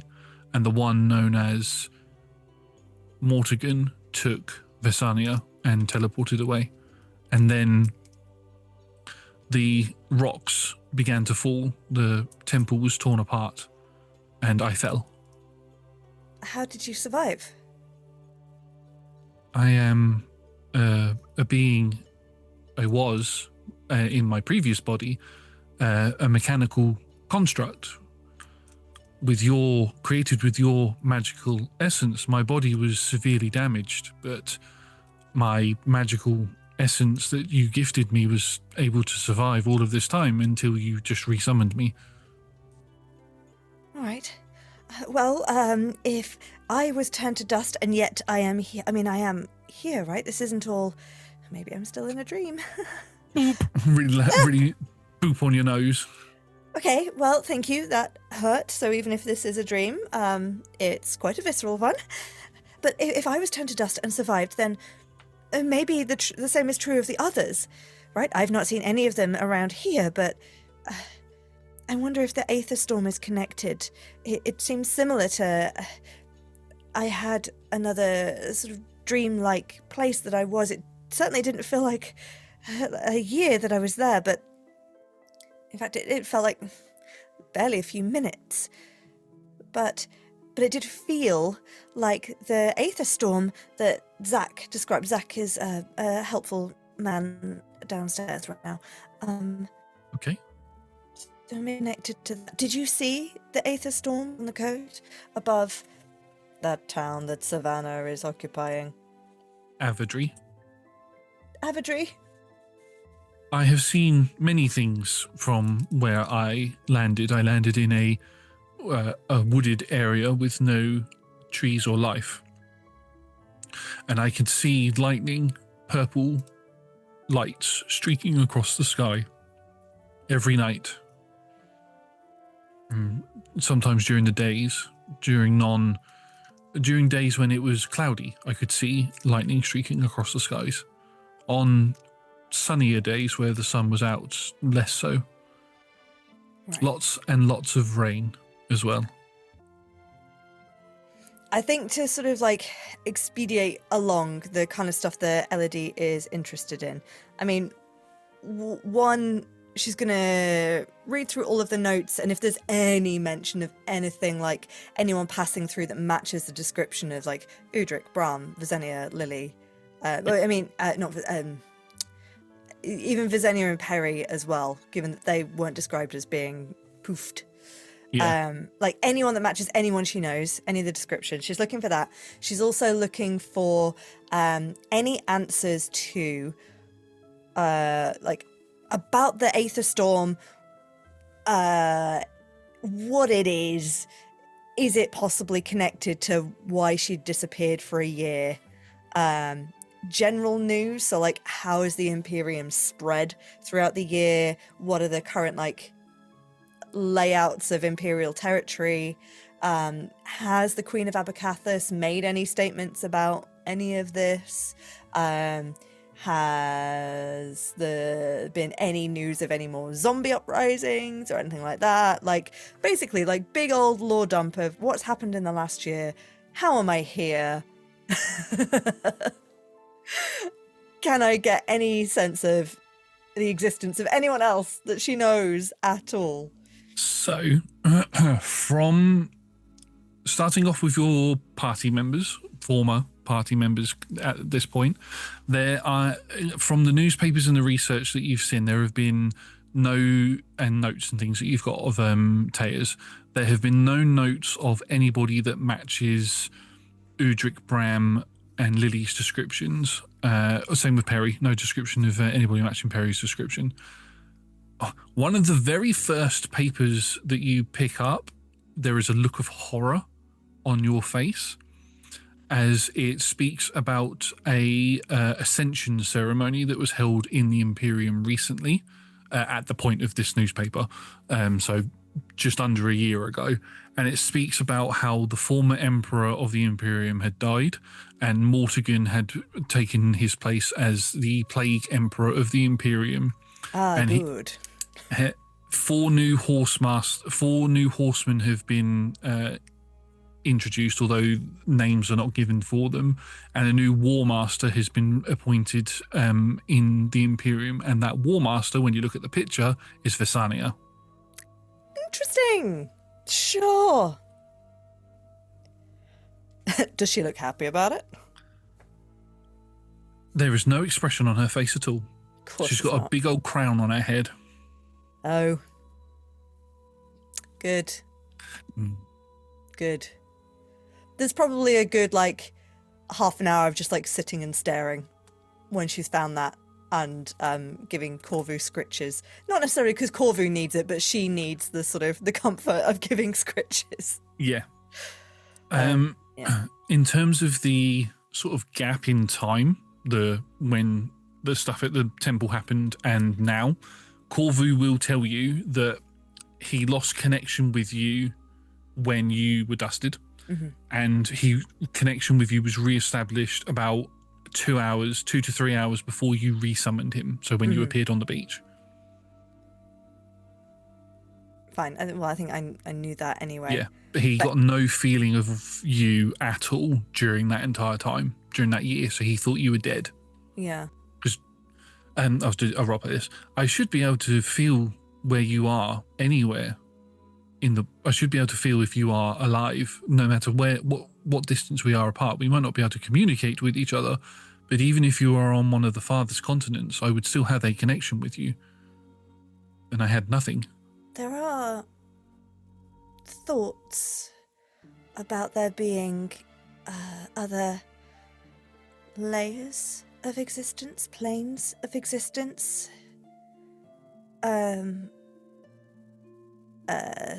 realms of shadow and light beyond the plane that we exist upon.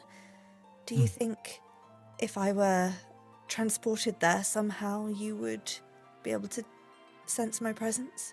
I don't believe so, no. I believe that we need to be in the same plane, as you put it, in order for me to be able to sense you, or the same realm. I mean, it's possible I was sent forward in time, specifically, so I didn't have a physical presence without consciousness. I just literally was moved forward in time. But also, why would Solomon do that? Wait, no, you said a creature came out of Solomon. Yes, the creature called itself Deverus. Is that a name that means anything to Elodie? Just trying to think lore-wise, or has there been anything that Elodie has seen? I feel like Perry mentioned the name in the last couple of sessions that we did of the Awakening campaign. Should I make a history check? You can make a history check, yeah. That's a 26. Yes, you know the name Deverus. I think, and I could be wrong on this, but it makes sense. At some point, Perry showed you the book that they got from the temple underneath, or the church that was underneath Merkstead, and that had a list of all of the old gods in it. And although he was referred to as the Fallen, flicking further through the book, you would have seen his name put down as Deverus, and he was one of the betrayer gods, as it were. He was one of the ones that turned on the others. Yeah, fine. We'll sort of make a mental note to do more research on, and I think she'd kind of started doing some research on the old gods anyway, especially given the cult, but I think she's just adding that to the to-do list of, like, when I get somewhere with a library, need to figure out something about these old gods. Well, that was one of the things you'd asked Solomon about if he had any books on the old gods, and he said he didn't, but the Queen of Abercathis would. So that was one of the things he was trying to set up for you before everything went to shit. But that also connects with the the prophecy that we've had going on for ages. The ultimate power will be released with the fallen G, so fallen god there. I'm trying to find the exact wording that I had. The ultimate power can be obtained by releasing the fallen G. Yes. But we'd still not quite figured out what the ultimate power was, right? There've been hints of stuff, but we've not been given the exact. I mean, if he's the one with the ultimate power, right? He's the super powerful guy. You rolled a 26 on your history check, so I'll carry that over. With everything that you've learned in the campaign throughout the campaign so far, the ultimate power was probably what they were doing when they were on top of the. It's probably part of what they were doing when they were at the top of the temple.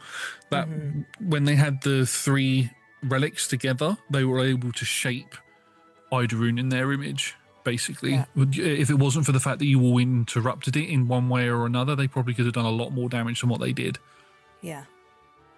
Fine, but also. They looked shocked when Deverous turned up anyway, right? No, those two in particular didn't. Fine. Okay, cool. So there was that. That was her point of questioning, was if we were getting in the way, if we were going to be a problem for them releasing Deverous and reshaping Idorune in their image, why not? They're clearly powerful enough to just kill us. Why send us forward in time? I'm not 100% sure you were sent forward in time. I do not have any evidence to back this up. You would need to collaborate it with somebody far smarter than what I am. But don't put yourself down, Corvi. You're very smart. I summoned you. Thank you, Elodie. If only there were a way to go back and visualize that moment and analyze the type of magic that was being used and figure out whether it was some kind of chronomancy or abjuration or There has been a significant change to you as a person, I have noticed, from when you climbed into that tank of aether. I think I'm avian now. Looks towards you, cocks his head, looks you up and down. That appears to be correct. I've not really had time to fully investigate. There's been so much to catch up on and process. Dealing with wings and bird feet. Appreciating the differences. Yes, having a more... Even though my body still has metal components to it, there are still some parts of me that are more alive than what I am used to. So that is also something that I am growing accustomed to. If you, with your new magical capabilities, if you have some way of looking at things that may have come to pass at some point, which I believe is what you were hinting at before, I can allow you to see what I saw after you were killed or dusted. We will use that phrase because you did not die. Noted. Well, she'll just start flicking through her fairy tale book, in which there are various thoughts scribbled. I don't think... I mean, do you think detect magic would work? Or... I mean, it's... possible. I feel like there's another spell that I've taken that Josh and I have had a conversation about, but I feel like I would need to be in the physical presence of a thing to detect the blood. Yeah.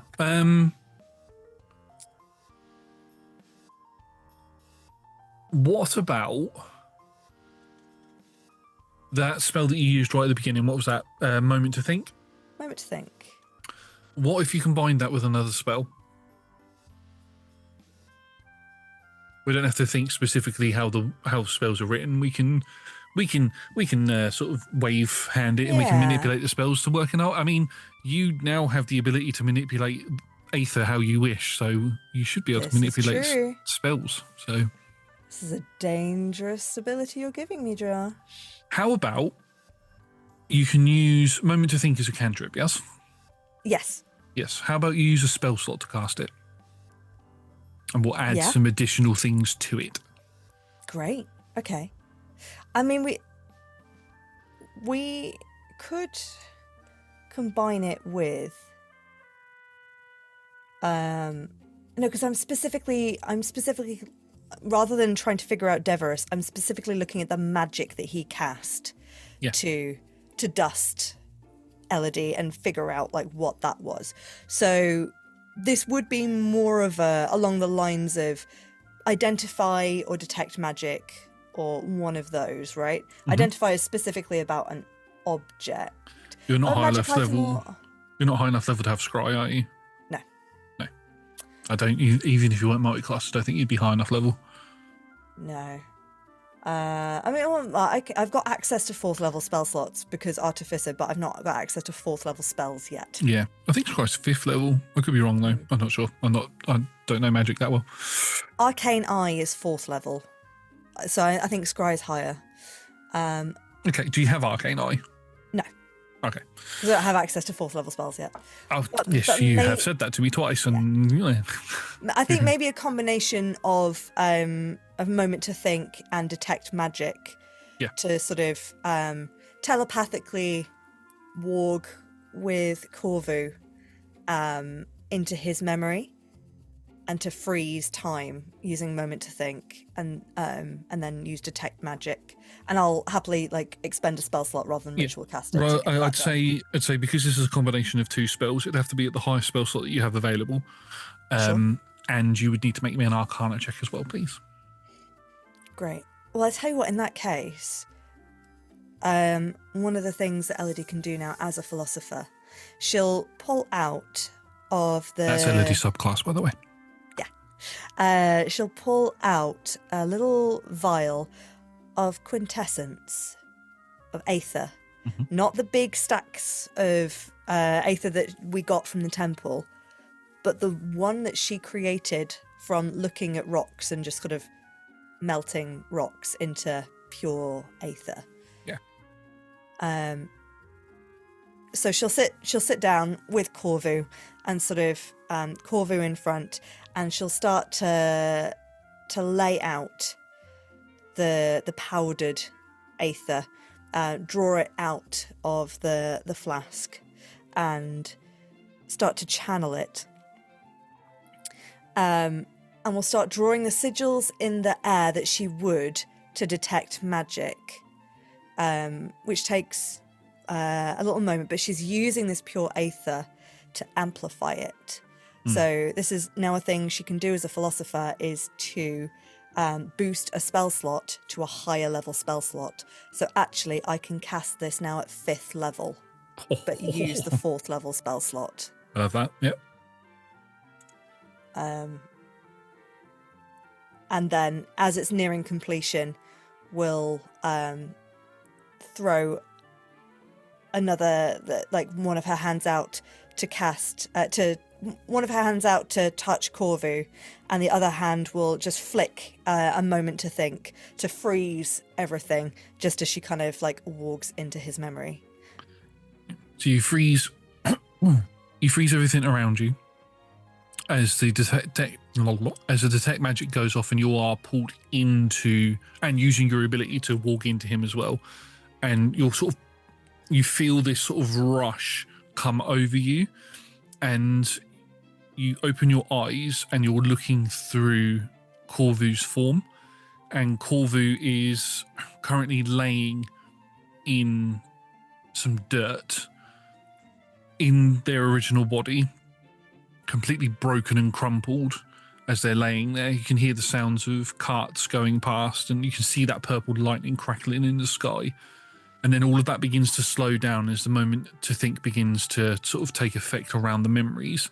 And you watch as everything around begins to slow down, but everything around Corvu begins to pick up speed. And Corvu is picked up out of the air and begins flying upwards, although their body is broken and they're just sort of floating into the air.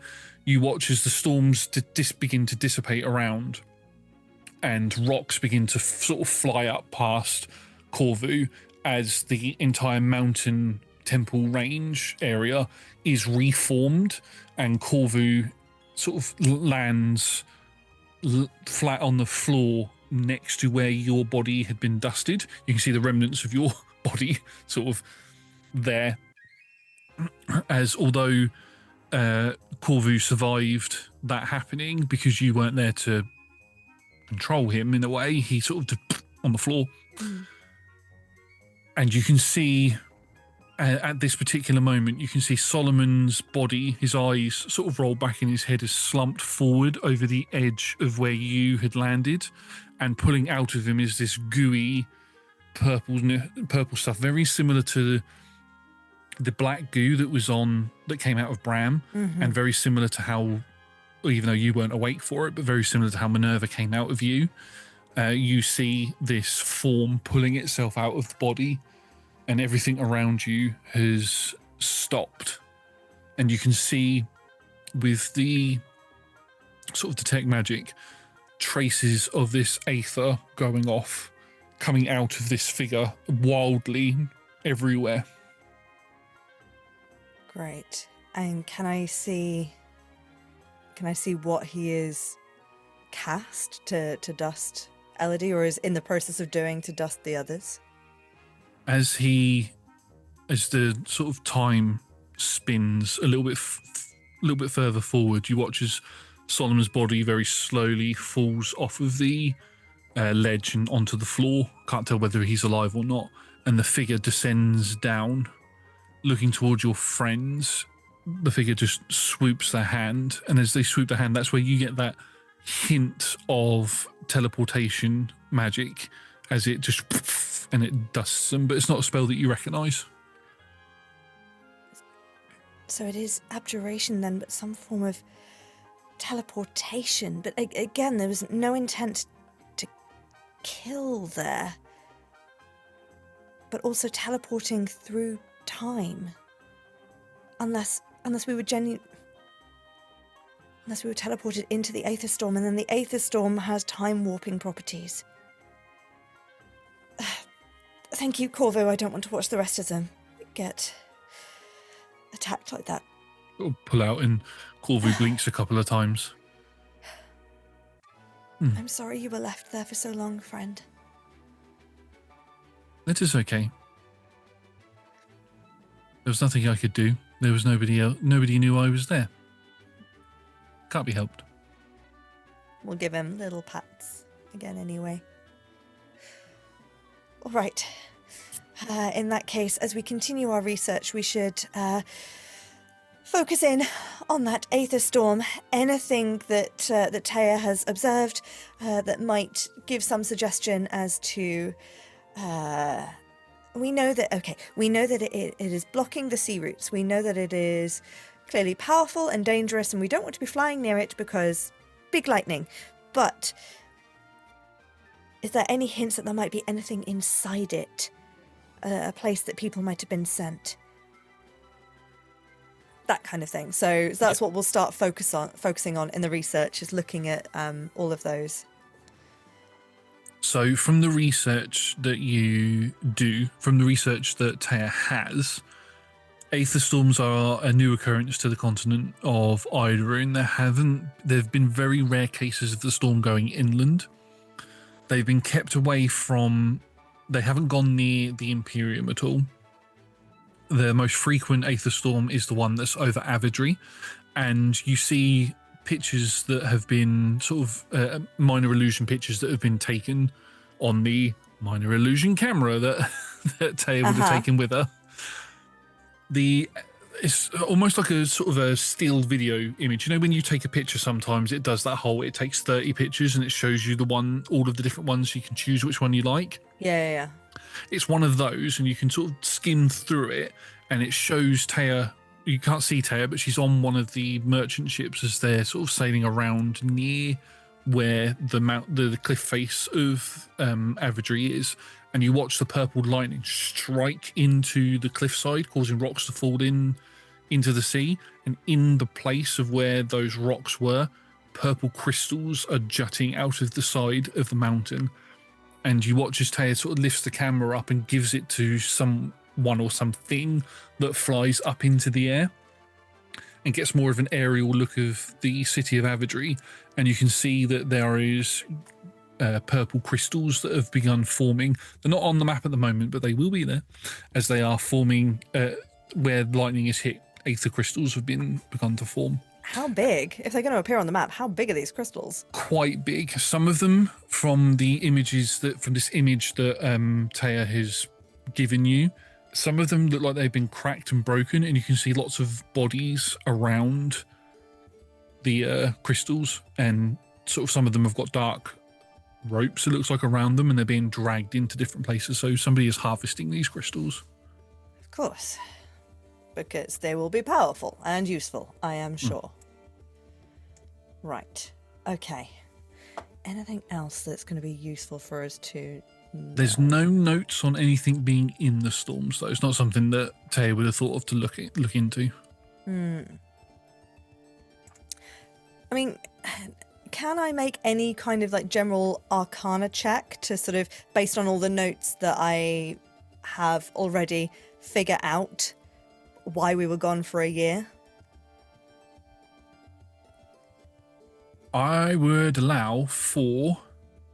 Make that a history roll, please. No.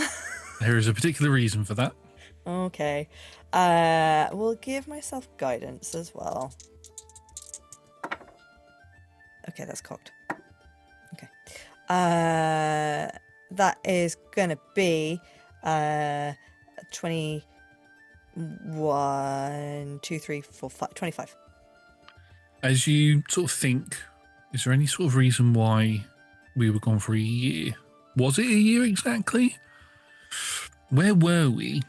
You sort of drift back into the memory of when you were in the void. And then you begin to hear the screaming and the shouting again. You hear Bram's voice, you hear Udric's voice, you hear Lily's voice as they begin, and voices that you don't recognize. You don't see any images, but you just hear their voices in the dark, shouting each other's names, shouting your name, telling you, we need to get out of here. We need to get back to everybody else. Oh, God, oh, by the Guardians, what is that thing coming towards us? Lily, what are you doing? All of these sort of shouts begin happening and echoing around, and then you pull out, and there is a memory. You can feel this because of the menagerie. So this is a perfect thing for you to realize rather than the others. You are missing memories. Huh. So we weren't teleported through time. It was just in space. And whether it was in the Aether Storm or not, we were trapped somewhere for some time. When you said people were saying, Lily, what are you doing? Yeah. Do I remember any sense of feeling fear? What was Lily doing? Any concern about that? Fear, dread, anger, sadness are all feelings that you get, but you can't correspond them to anything in particular at the moment. Great. No Good. happy feelings. No, other than the big group hug that we did with the menagerie. No. Yeah. We were somewhere. Oh, goodness. Right. All right.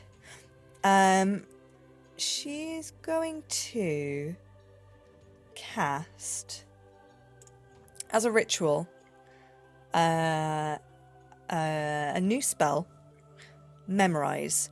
So she's going to start collecting all of the papers that had specific information on that was useful, gather them all together and start tracing over the words with her fingers, and little sort of silvery, purpley sparks kind of light up the text.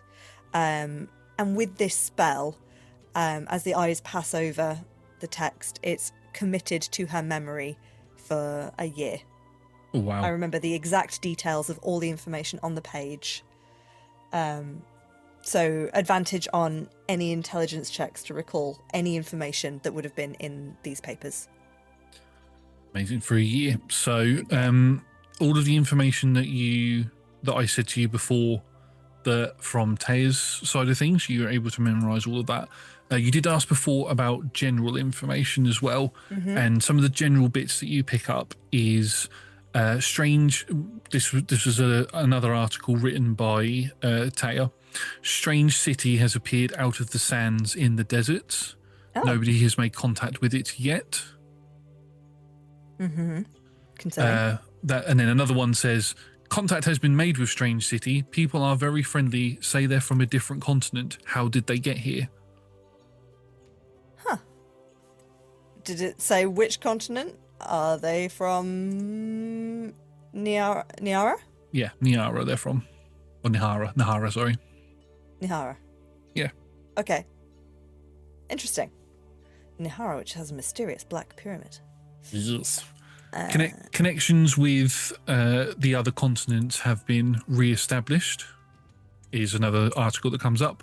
Another one says tension rises within the Dimigan Empire as the two sides come back together. The Iron Council and the Jeweled Ones do not get along.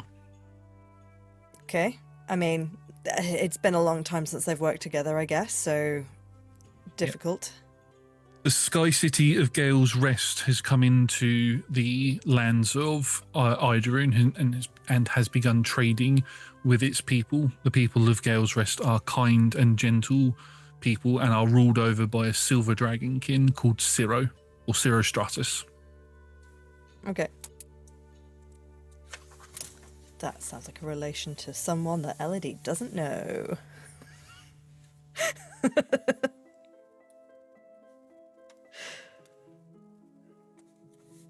Okay, cool. Okay, I think I probably will just ask you after this session to just give me a list of these headlines. Save me I'll give you. spending There's time a writing it all lot. out There's a down year's now. worth of headlines, so I'll give you. They're all questable things that you can do as well.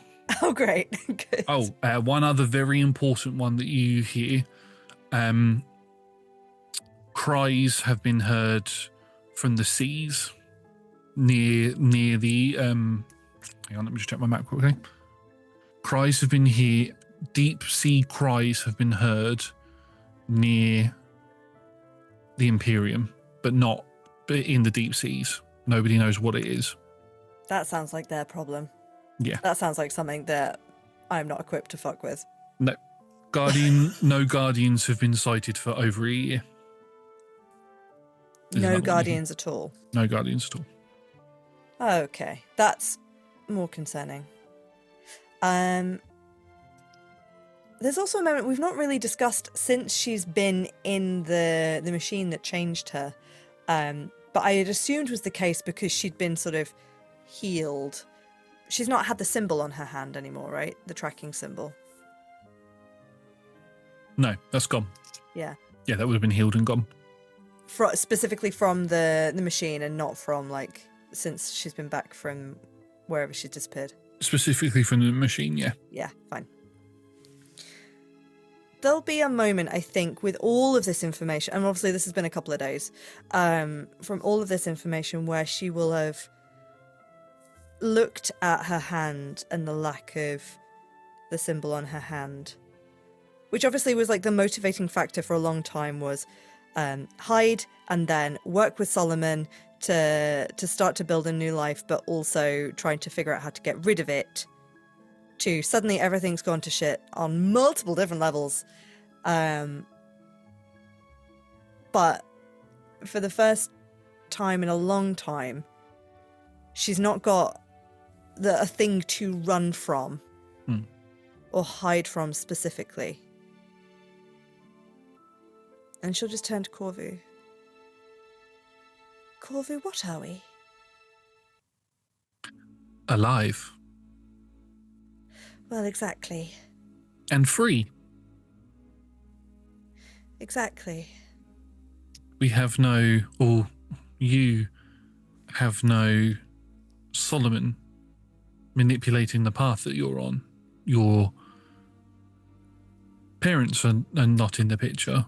The symbol on your hand is gone, so those that were part of their cult cannot track you anymore. You are free to do whatever you wish. You are believed to be dead. You could start a new. You're an entirely different species to what you were. You have the ability to disappear if you so wish, or we can fight. We know that Peripatea and Visania are out there. I mean, it sounds like Visania has chosen a path that's very different to what we were talking about. It sounds like Visania is on a path. Whether that path was chosen or not is something that we could discover.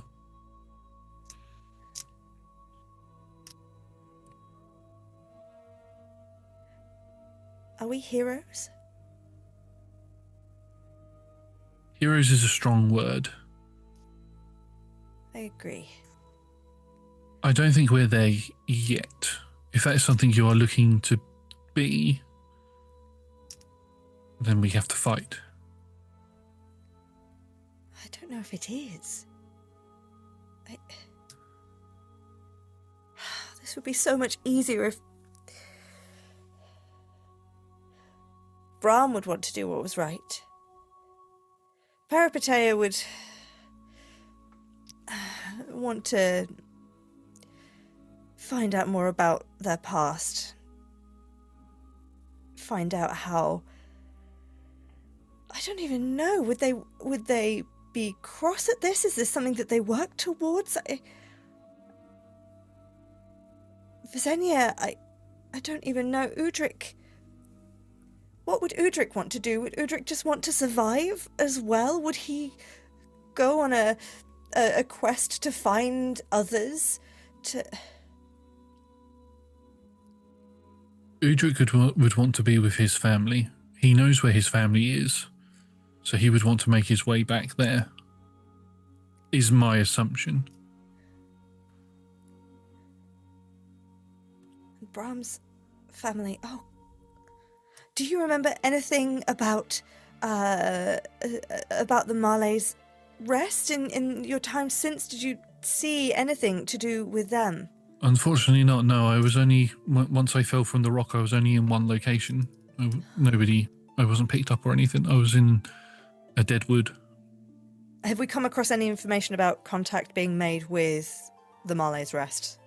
Looking through the papers, there is one thing that you do see. It says, "Is there a resistance against the Imperium? Reports believe that there are. Islands off the coasts of Idorune's continent are believed to be forming a resistance. People believe that the resistance is forming in the city of Kirkwall, but others think it might be elsewhere." What dangerous headlines to publish if you're remotely sympathetic to those causes. I shall have to have a word with Taya about her. I suppose if she's after the truth. I believe it is also called clickbait or turn bait. Would it be turn page bait? Page bait. There we go. I don't know. Sales bait? Sales bait. There we go. Baiting the sales. It is hard to tell what sort of side they're on down here. I know it's more complicated than Imperium versus everyone else, but also if they're on a colonizing rampage, we don't really want to give them the location of anyone that's standing against that. This is true. This is like when you see those news reports where people tell everybody exactly their exact military strength. It seems a foolish idea to do that, but yet they do. We have Not a Jabberwock meteor at all. We have useful information. We have useful research. We know things about the nature of Aether and, oh goodness, likely to be closer to figuring out the nature of the aether storms than... Gosh, does it sound really snobby if I say that we're more likely to figure out the aether storms than anyone else around here? Does not sound snobby at all. It sounds factful. If anything, the only other people that I think would be able to work it out would be either the highest scholars within the Imperium or those within the University of Abercathis, or even the Queen herself. I don't think people like it if you point out that you're intellectually superior to them. No, I get the sense that that might be frowned upon. Not a good way to make friends. I've never been particularly good at that. Neither is scolding them, but each their own. But we know these things, right? So if we were to be heroic, then we should go tell someone, right? That seems like the appropriate course of action. And not just hide away and pretend to be someone else again. That also seems like an appropriate course of action. Oh, you're not being helpful, Corvu. I'm sorry. I am just being honest with you. What would Celeramus do? What would you do? Not me. Celeramus. He walks over to your bag of holding and pops his head inside. And after a few moments and a few sort of jiggles of his butt in your face, he pulls out the fairy tale diary and he flies up, sort of grabs it with his talons and flies up onto the bed and plonks it in front of you. And he opens it up. You may not have them with you now, within your mind, but they are still within these pages. Why not read it for inspiration? We'll give him scritches again. Light a new candle. I don't know. In my head, it's clearly like late at night at this point. Yeah. In fact, she doesn't need to light a new candle. She can literally cast the light cantrip. She's got a mage hand holding a stone with the light cantrip on it, just kind of floating. Yeah. And every now and then, Corvo opens his eyes and there's light that comes out of it because you can cast it through him. Just like, bog. As you sort of sit on the bed, legs crossed, reading the book, Corvu sort of flaps up a little bit, shrinks down in size slightly, and sort of nestles in that in-between area between your body and the book, and sort of leans, and every now and then when you go to turn the page, you pick your finger as you go to turn it. You just hear a little giggle in your head. You're supposed to be helping here. I'm trying to help you turn the pages. Strange and creepy giggle. I'm sorry, that was the one I was given. I will try to do better next time. No, that's it from now on. All of his giggles. Why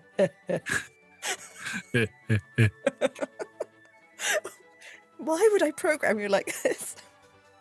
I do not know. Why did you program me like this? We'll flick to the next page.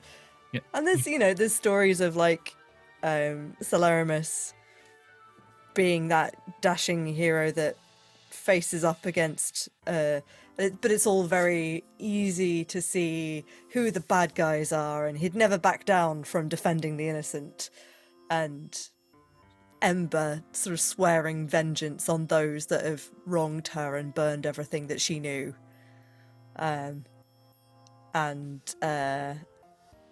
Perceptia kind of reaching out to those in need and comforting them and providing safe spaces and all of that, and Alorim Being drunk.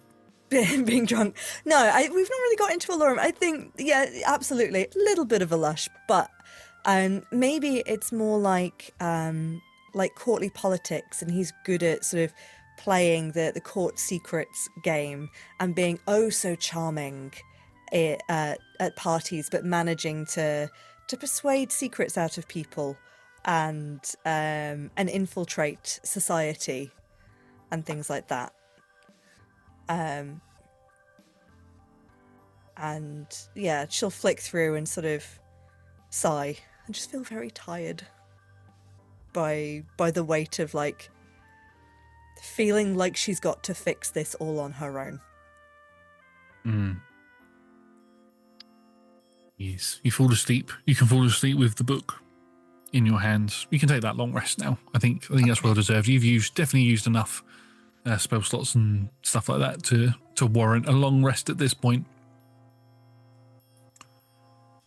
And as you wake up the next morning, you wake up to a knock on the door. I will fold the book away and just kind of shove it under the bedclothes a little bit. Come in. Door opens and you just hear a, are you decent? Oh, yes, thank you for checking. Walks in with a steaming hot breakfast is Taya. It's been all of this research happening is probably, if this is you completing your research, it's been about 3 days. And she walks in with a tray of food and places it down on the bed for you, and she begins picking up the other like tray from last night's dinner and stuff, and she starts putting it on. I meant to bring that down. I'm so sorry. I got distracted again. No, you're okay. Since the incident, she's not really spoken to you that much. She's been polite to you. She's been friendly towards you, but she's not. You can tell, even though you've been rolling absolutely terrible on your insight checks, you can tell that she's been wanting to sort of jump on you and like, hey, and ask you loads of questions and about your research and all of that sort of stuff. But she's holding herself back. But she places everything onto trays and stands up. She's like, I'll come back up for that in about an hour or so, and I'll bring you some more tea. Are you busy? Have you got other guests to see to? Not at the moment, no. I just wanted to say I'm done looking through all your paperwork, and it was incredibly useful. Thank you so much. I've been out of the loop on so many things. It was very useful to catch up. Well, mostly well-written articles. A couple of your headlines are a little bit inventive. It sounds like. Unfortunately, I don't get the final say on what the headlines are. It's always the editor that gets the final say, and they like it to be a little bit more attention grabby than so people actually buy the paper and read it. That's disappointing. People should want to just read the facts and the news and from an impartial standpoint. I know, right? That's what I want to do with my journal.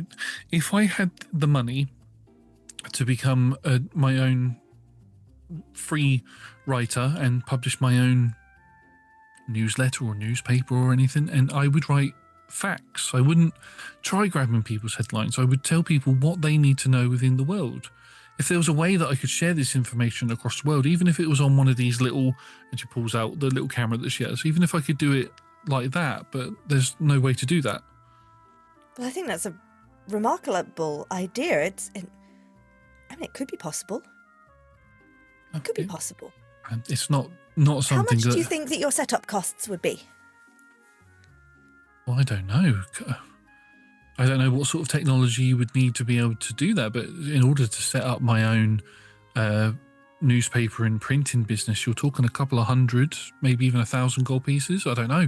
Honestly, I've never looked into it. I just know it's more than what I get paid. I mean, more than what my father can afford. Well, this is about your journalistic integrity, Taya. I mean, you clearly have the drive to get to the meat of a story. You, in your capacity as a bartender, you are a party to a lot of gossip from traders of all ilks of what's going on. I mean, I know that we're in a corner of the continent, so it's harder for news to travel, but you are well positioned to hunt down the truth and persuade the truth from people and to share it as well. So don't allow someone with no moral integrity to jeopardize yours. You're right. The best way that I can get my information out there is to be out there. I need to go on an adventure. That's what I need to do. I need to get my note. Maybe I'm going to go to Abercathis. That would be the best place to get my news out there, and then I can go from there. I mean, stay safe with it all as well. I mean, I can tell that you are obviously capable, but do look. I mean, I myself was thinking of heading Abercathus way. If you, would it be okay if I came with you? I mean, Tay, you do have a life and a family. Did I see you had a partner? Yes. Abercathus is a long way. I know. How you wouldn't miss them at all? Oh, I miss. Wouldn't have feelings about you just going up and leaving and going. I mean, on the they don't road? control my life. They may have strong opinions and objections to it, but at the end of the day, they've always wanted what's best for me and what would make me happy, and I've always felt that sort of hole, like there was something missing, like I wasn't able to truly be who I am, or at least say my truths, as it were. And I think going to Abercathus, even if Abercathus is the furthest I go, I think that should be. Are you married, Tay, or are they just your partner? Just my partner. I mean, if you don't feel like you can speak your truth and be your true self with someone that you've chosen to share your life with, then maybe they're not your person. This is true. I'm going to be perfectly honest with you. The options in the town, not that big. I'm sorry. Have I just instigated a breakup? I'm going to be honest. It was probably due to happen at some point anyway. But the thing that you have instigated is my lust for adventure, my drive to spread the truth and not what just grabs the headlines. So Good lust to have. Exactly, and if you'll allow it, I would very much like to come with you to Abercathus. I would enjoy the company. Thank you. I need to go speak to my father now to see if. No, I shouldn't have to ask his permission. I'm going to tell him I am going to Abercathus and I will be with you. I mean, you should probably. I mean, if you work for him in the tavern, you should probably ask him from an employee standpoint. Yes, you're probably right. Yeah, I will go and do that. Oh, also, there's one thing that I should tell you that wasn't in any of the newspapers because my boss didn't think it was important enough, but something that and you can see your notes sort of sprawled everywhere. I can see you've taken a lot of notes on everything that I've done. There's something weird happening at the Shrine of Heroes. And by weird, I mean people have been going there and no one's returned from there. So, and they didn't think that was an important thing to report upon. Well, the Shrine of Heroes is like a large religious location. Lots of monks and priests and everything live there. It's a place where the three heroes are worshipped. It's not. It doesn't have any like guards or an army or anything there. But so people would go there for pilgrimages and could be there for weeks anyway. But the fact that there's been no contact from there at all in the past 2 months has some travellers alarmed. So I just wanted to flag that in case anything comes up. I know with us going to Abercathus, we will be quite close to it. I'm not saying that we should go and explore it or anything. I just in case there is something afoul there, and if it's on our way, then and there's truth to be uncovered there. I mean, I wouldn't suggest going and getting in trouble yourself, but we should certainly see what people nearby are saying. Definitely, I think travelling Hazelthorn is the closest place to it. You need to travel to Father would say that you need to travel to Hazelthorn before you can then head off towards the Shrine of Heroes, because trying to cross the pure desert, as it were, would be not a good idea. Well, your father agreed to accompany me to Hazelthorn anyway. Yes, he won't go to Abercathus itself, no. I mean, you say that as if... Does he have some sort of issue with the city? Yes. He does. It's long. He used to be an adventurer, And then he was employed to fight in the Queen's armies when the Border War happened. The Border War was some time ago now. And the army wasn't well managed, and the army wouldn't help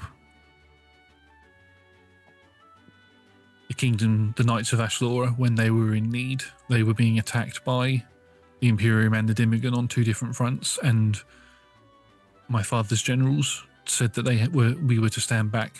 We weren't to get involved because there was no advantage to us for our forces to get involved, and my father did not agree with that. So when the war was finally over and the gladiator games were created, he left Abercathis left the forces and became a desert walker. I mean, the history of Abercathis is full of Abercathis looking out for itself. Yes. I mean, I don't mean to agree with it, but there is... You have to admit, the city is one of the oldest... It is, if rumours are true, the oldest in the world. So, and if that's always been its number one thing, then it makes sense that it stood for so long. It may be a tactic that's worked, but it has left the rest of the continent somewhat at the whims of the Tarragon Empire. I mean, I suppose that's part of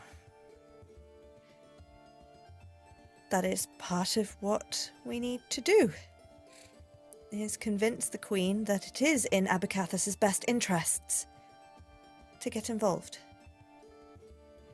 Oh, when you... First time to Abercathis, and maybe potentially even speaking to the Queen would be... I mean, I don't think that would ever happen, but, I mean, just thinking about it sends my stomach all aflutter. I mean, I've never seen her or spoken to her before either, but it is what Celerimus would do. Celerimus, I know that name. It's a popular folk character. Yeah. Yeah, I remember reading one of the books about Celerimus when I was a kid. My mother used to read it to me. But anyway, I'm going to go speak to my father. I will take all of this stuff that I've been holding during this entire conversation downstairs. Your food is getting cold, so please do enjoy that. And I will come and see you in a little bit, if that's okay. I'll come and pick up all of my notes and things as well. Of course.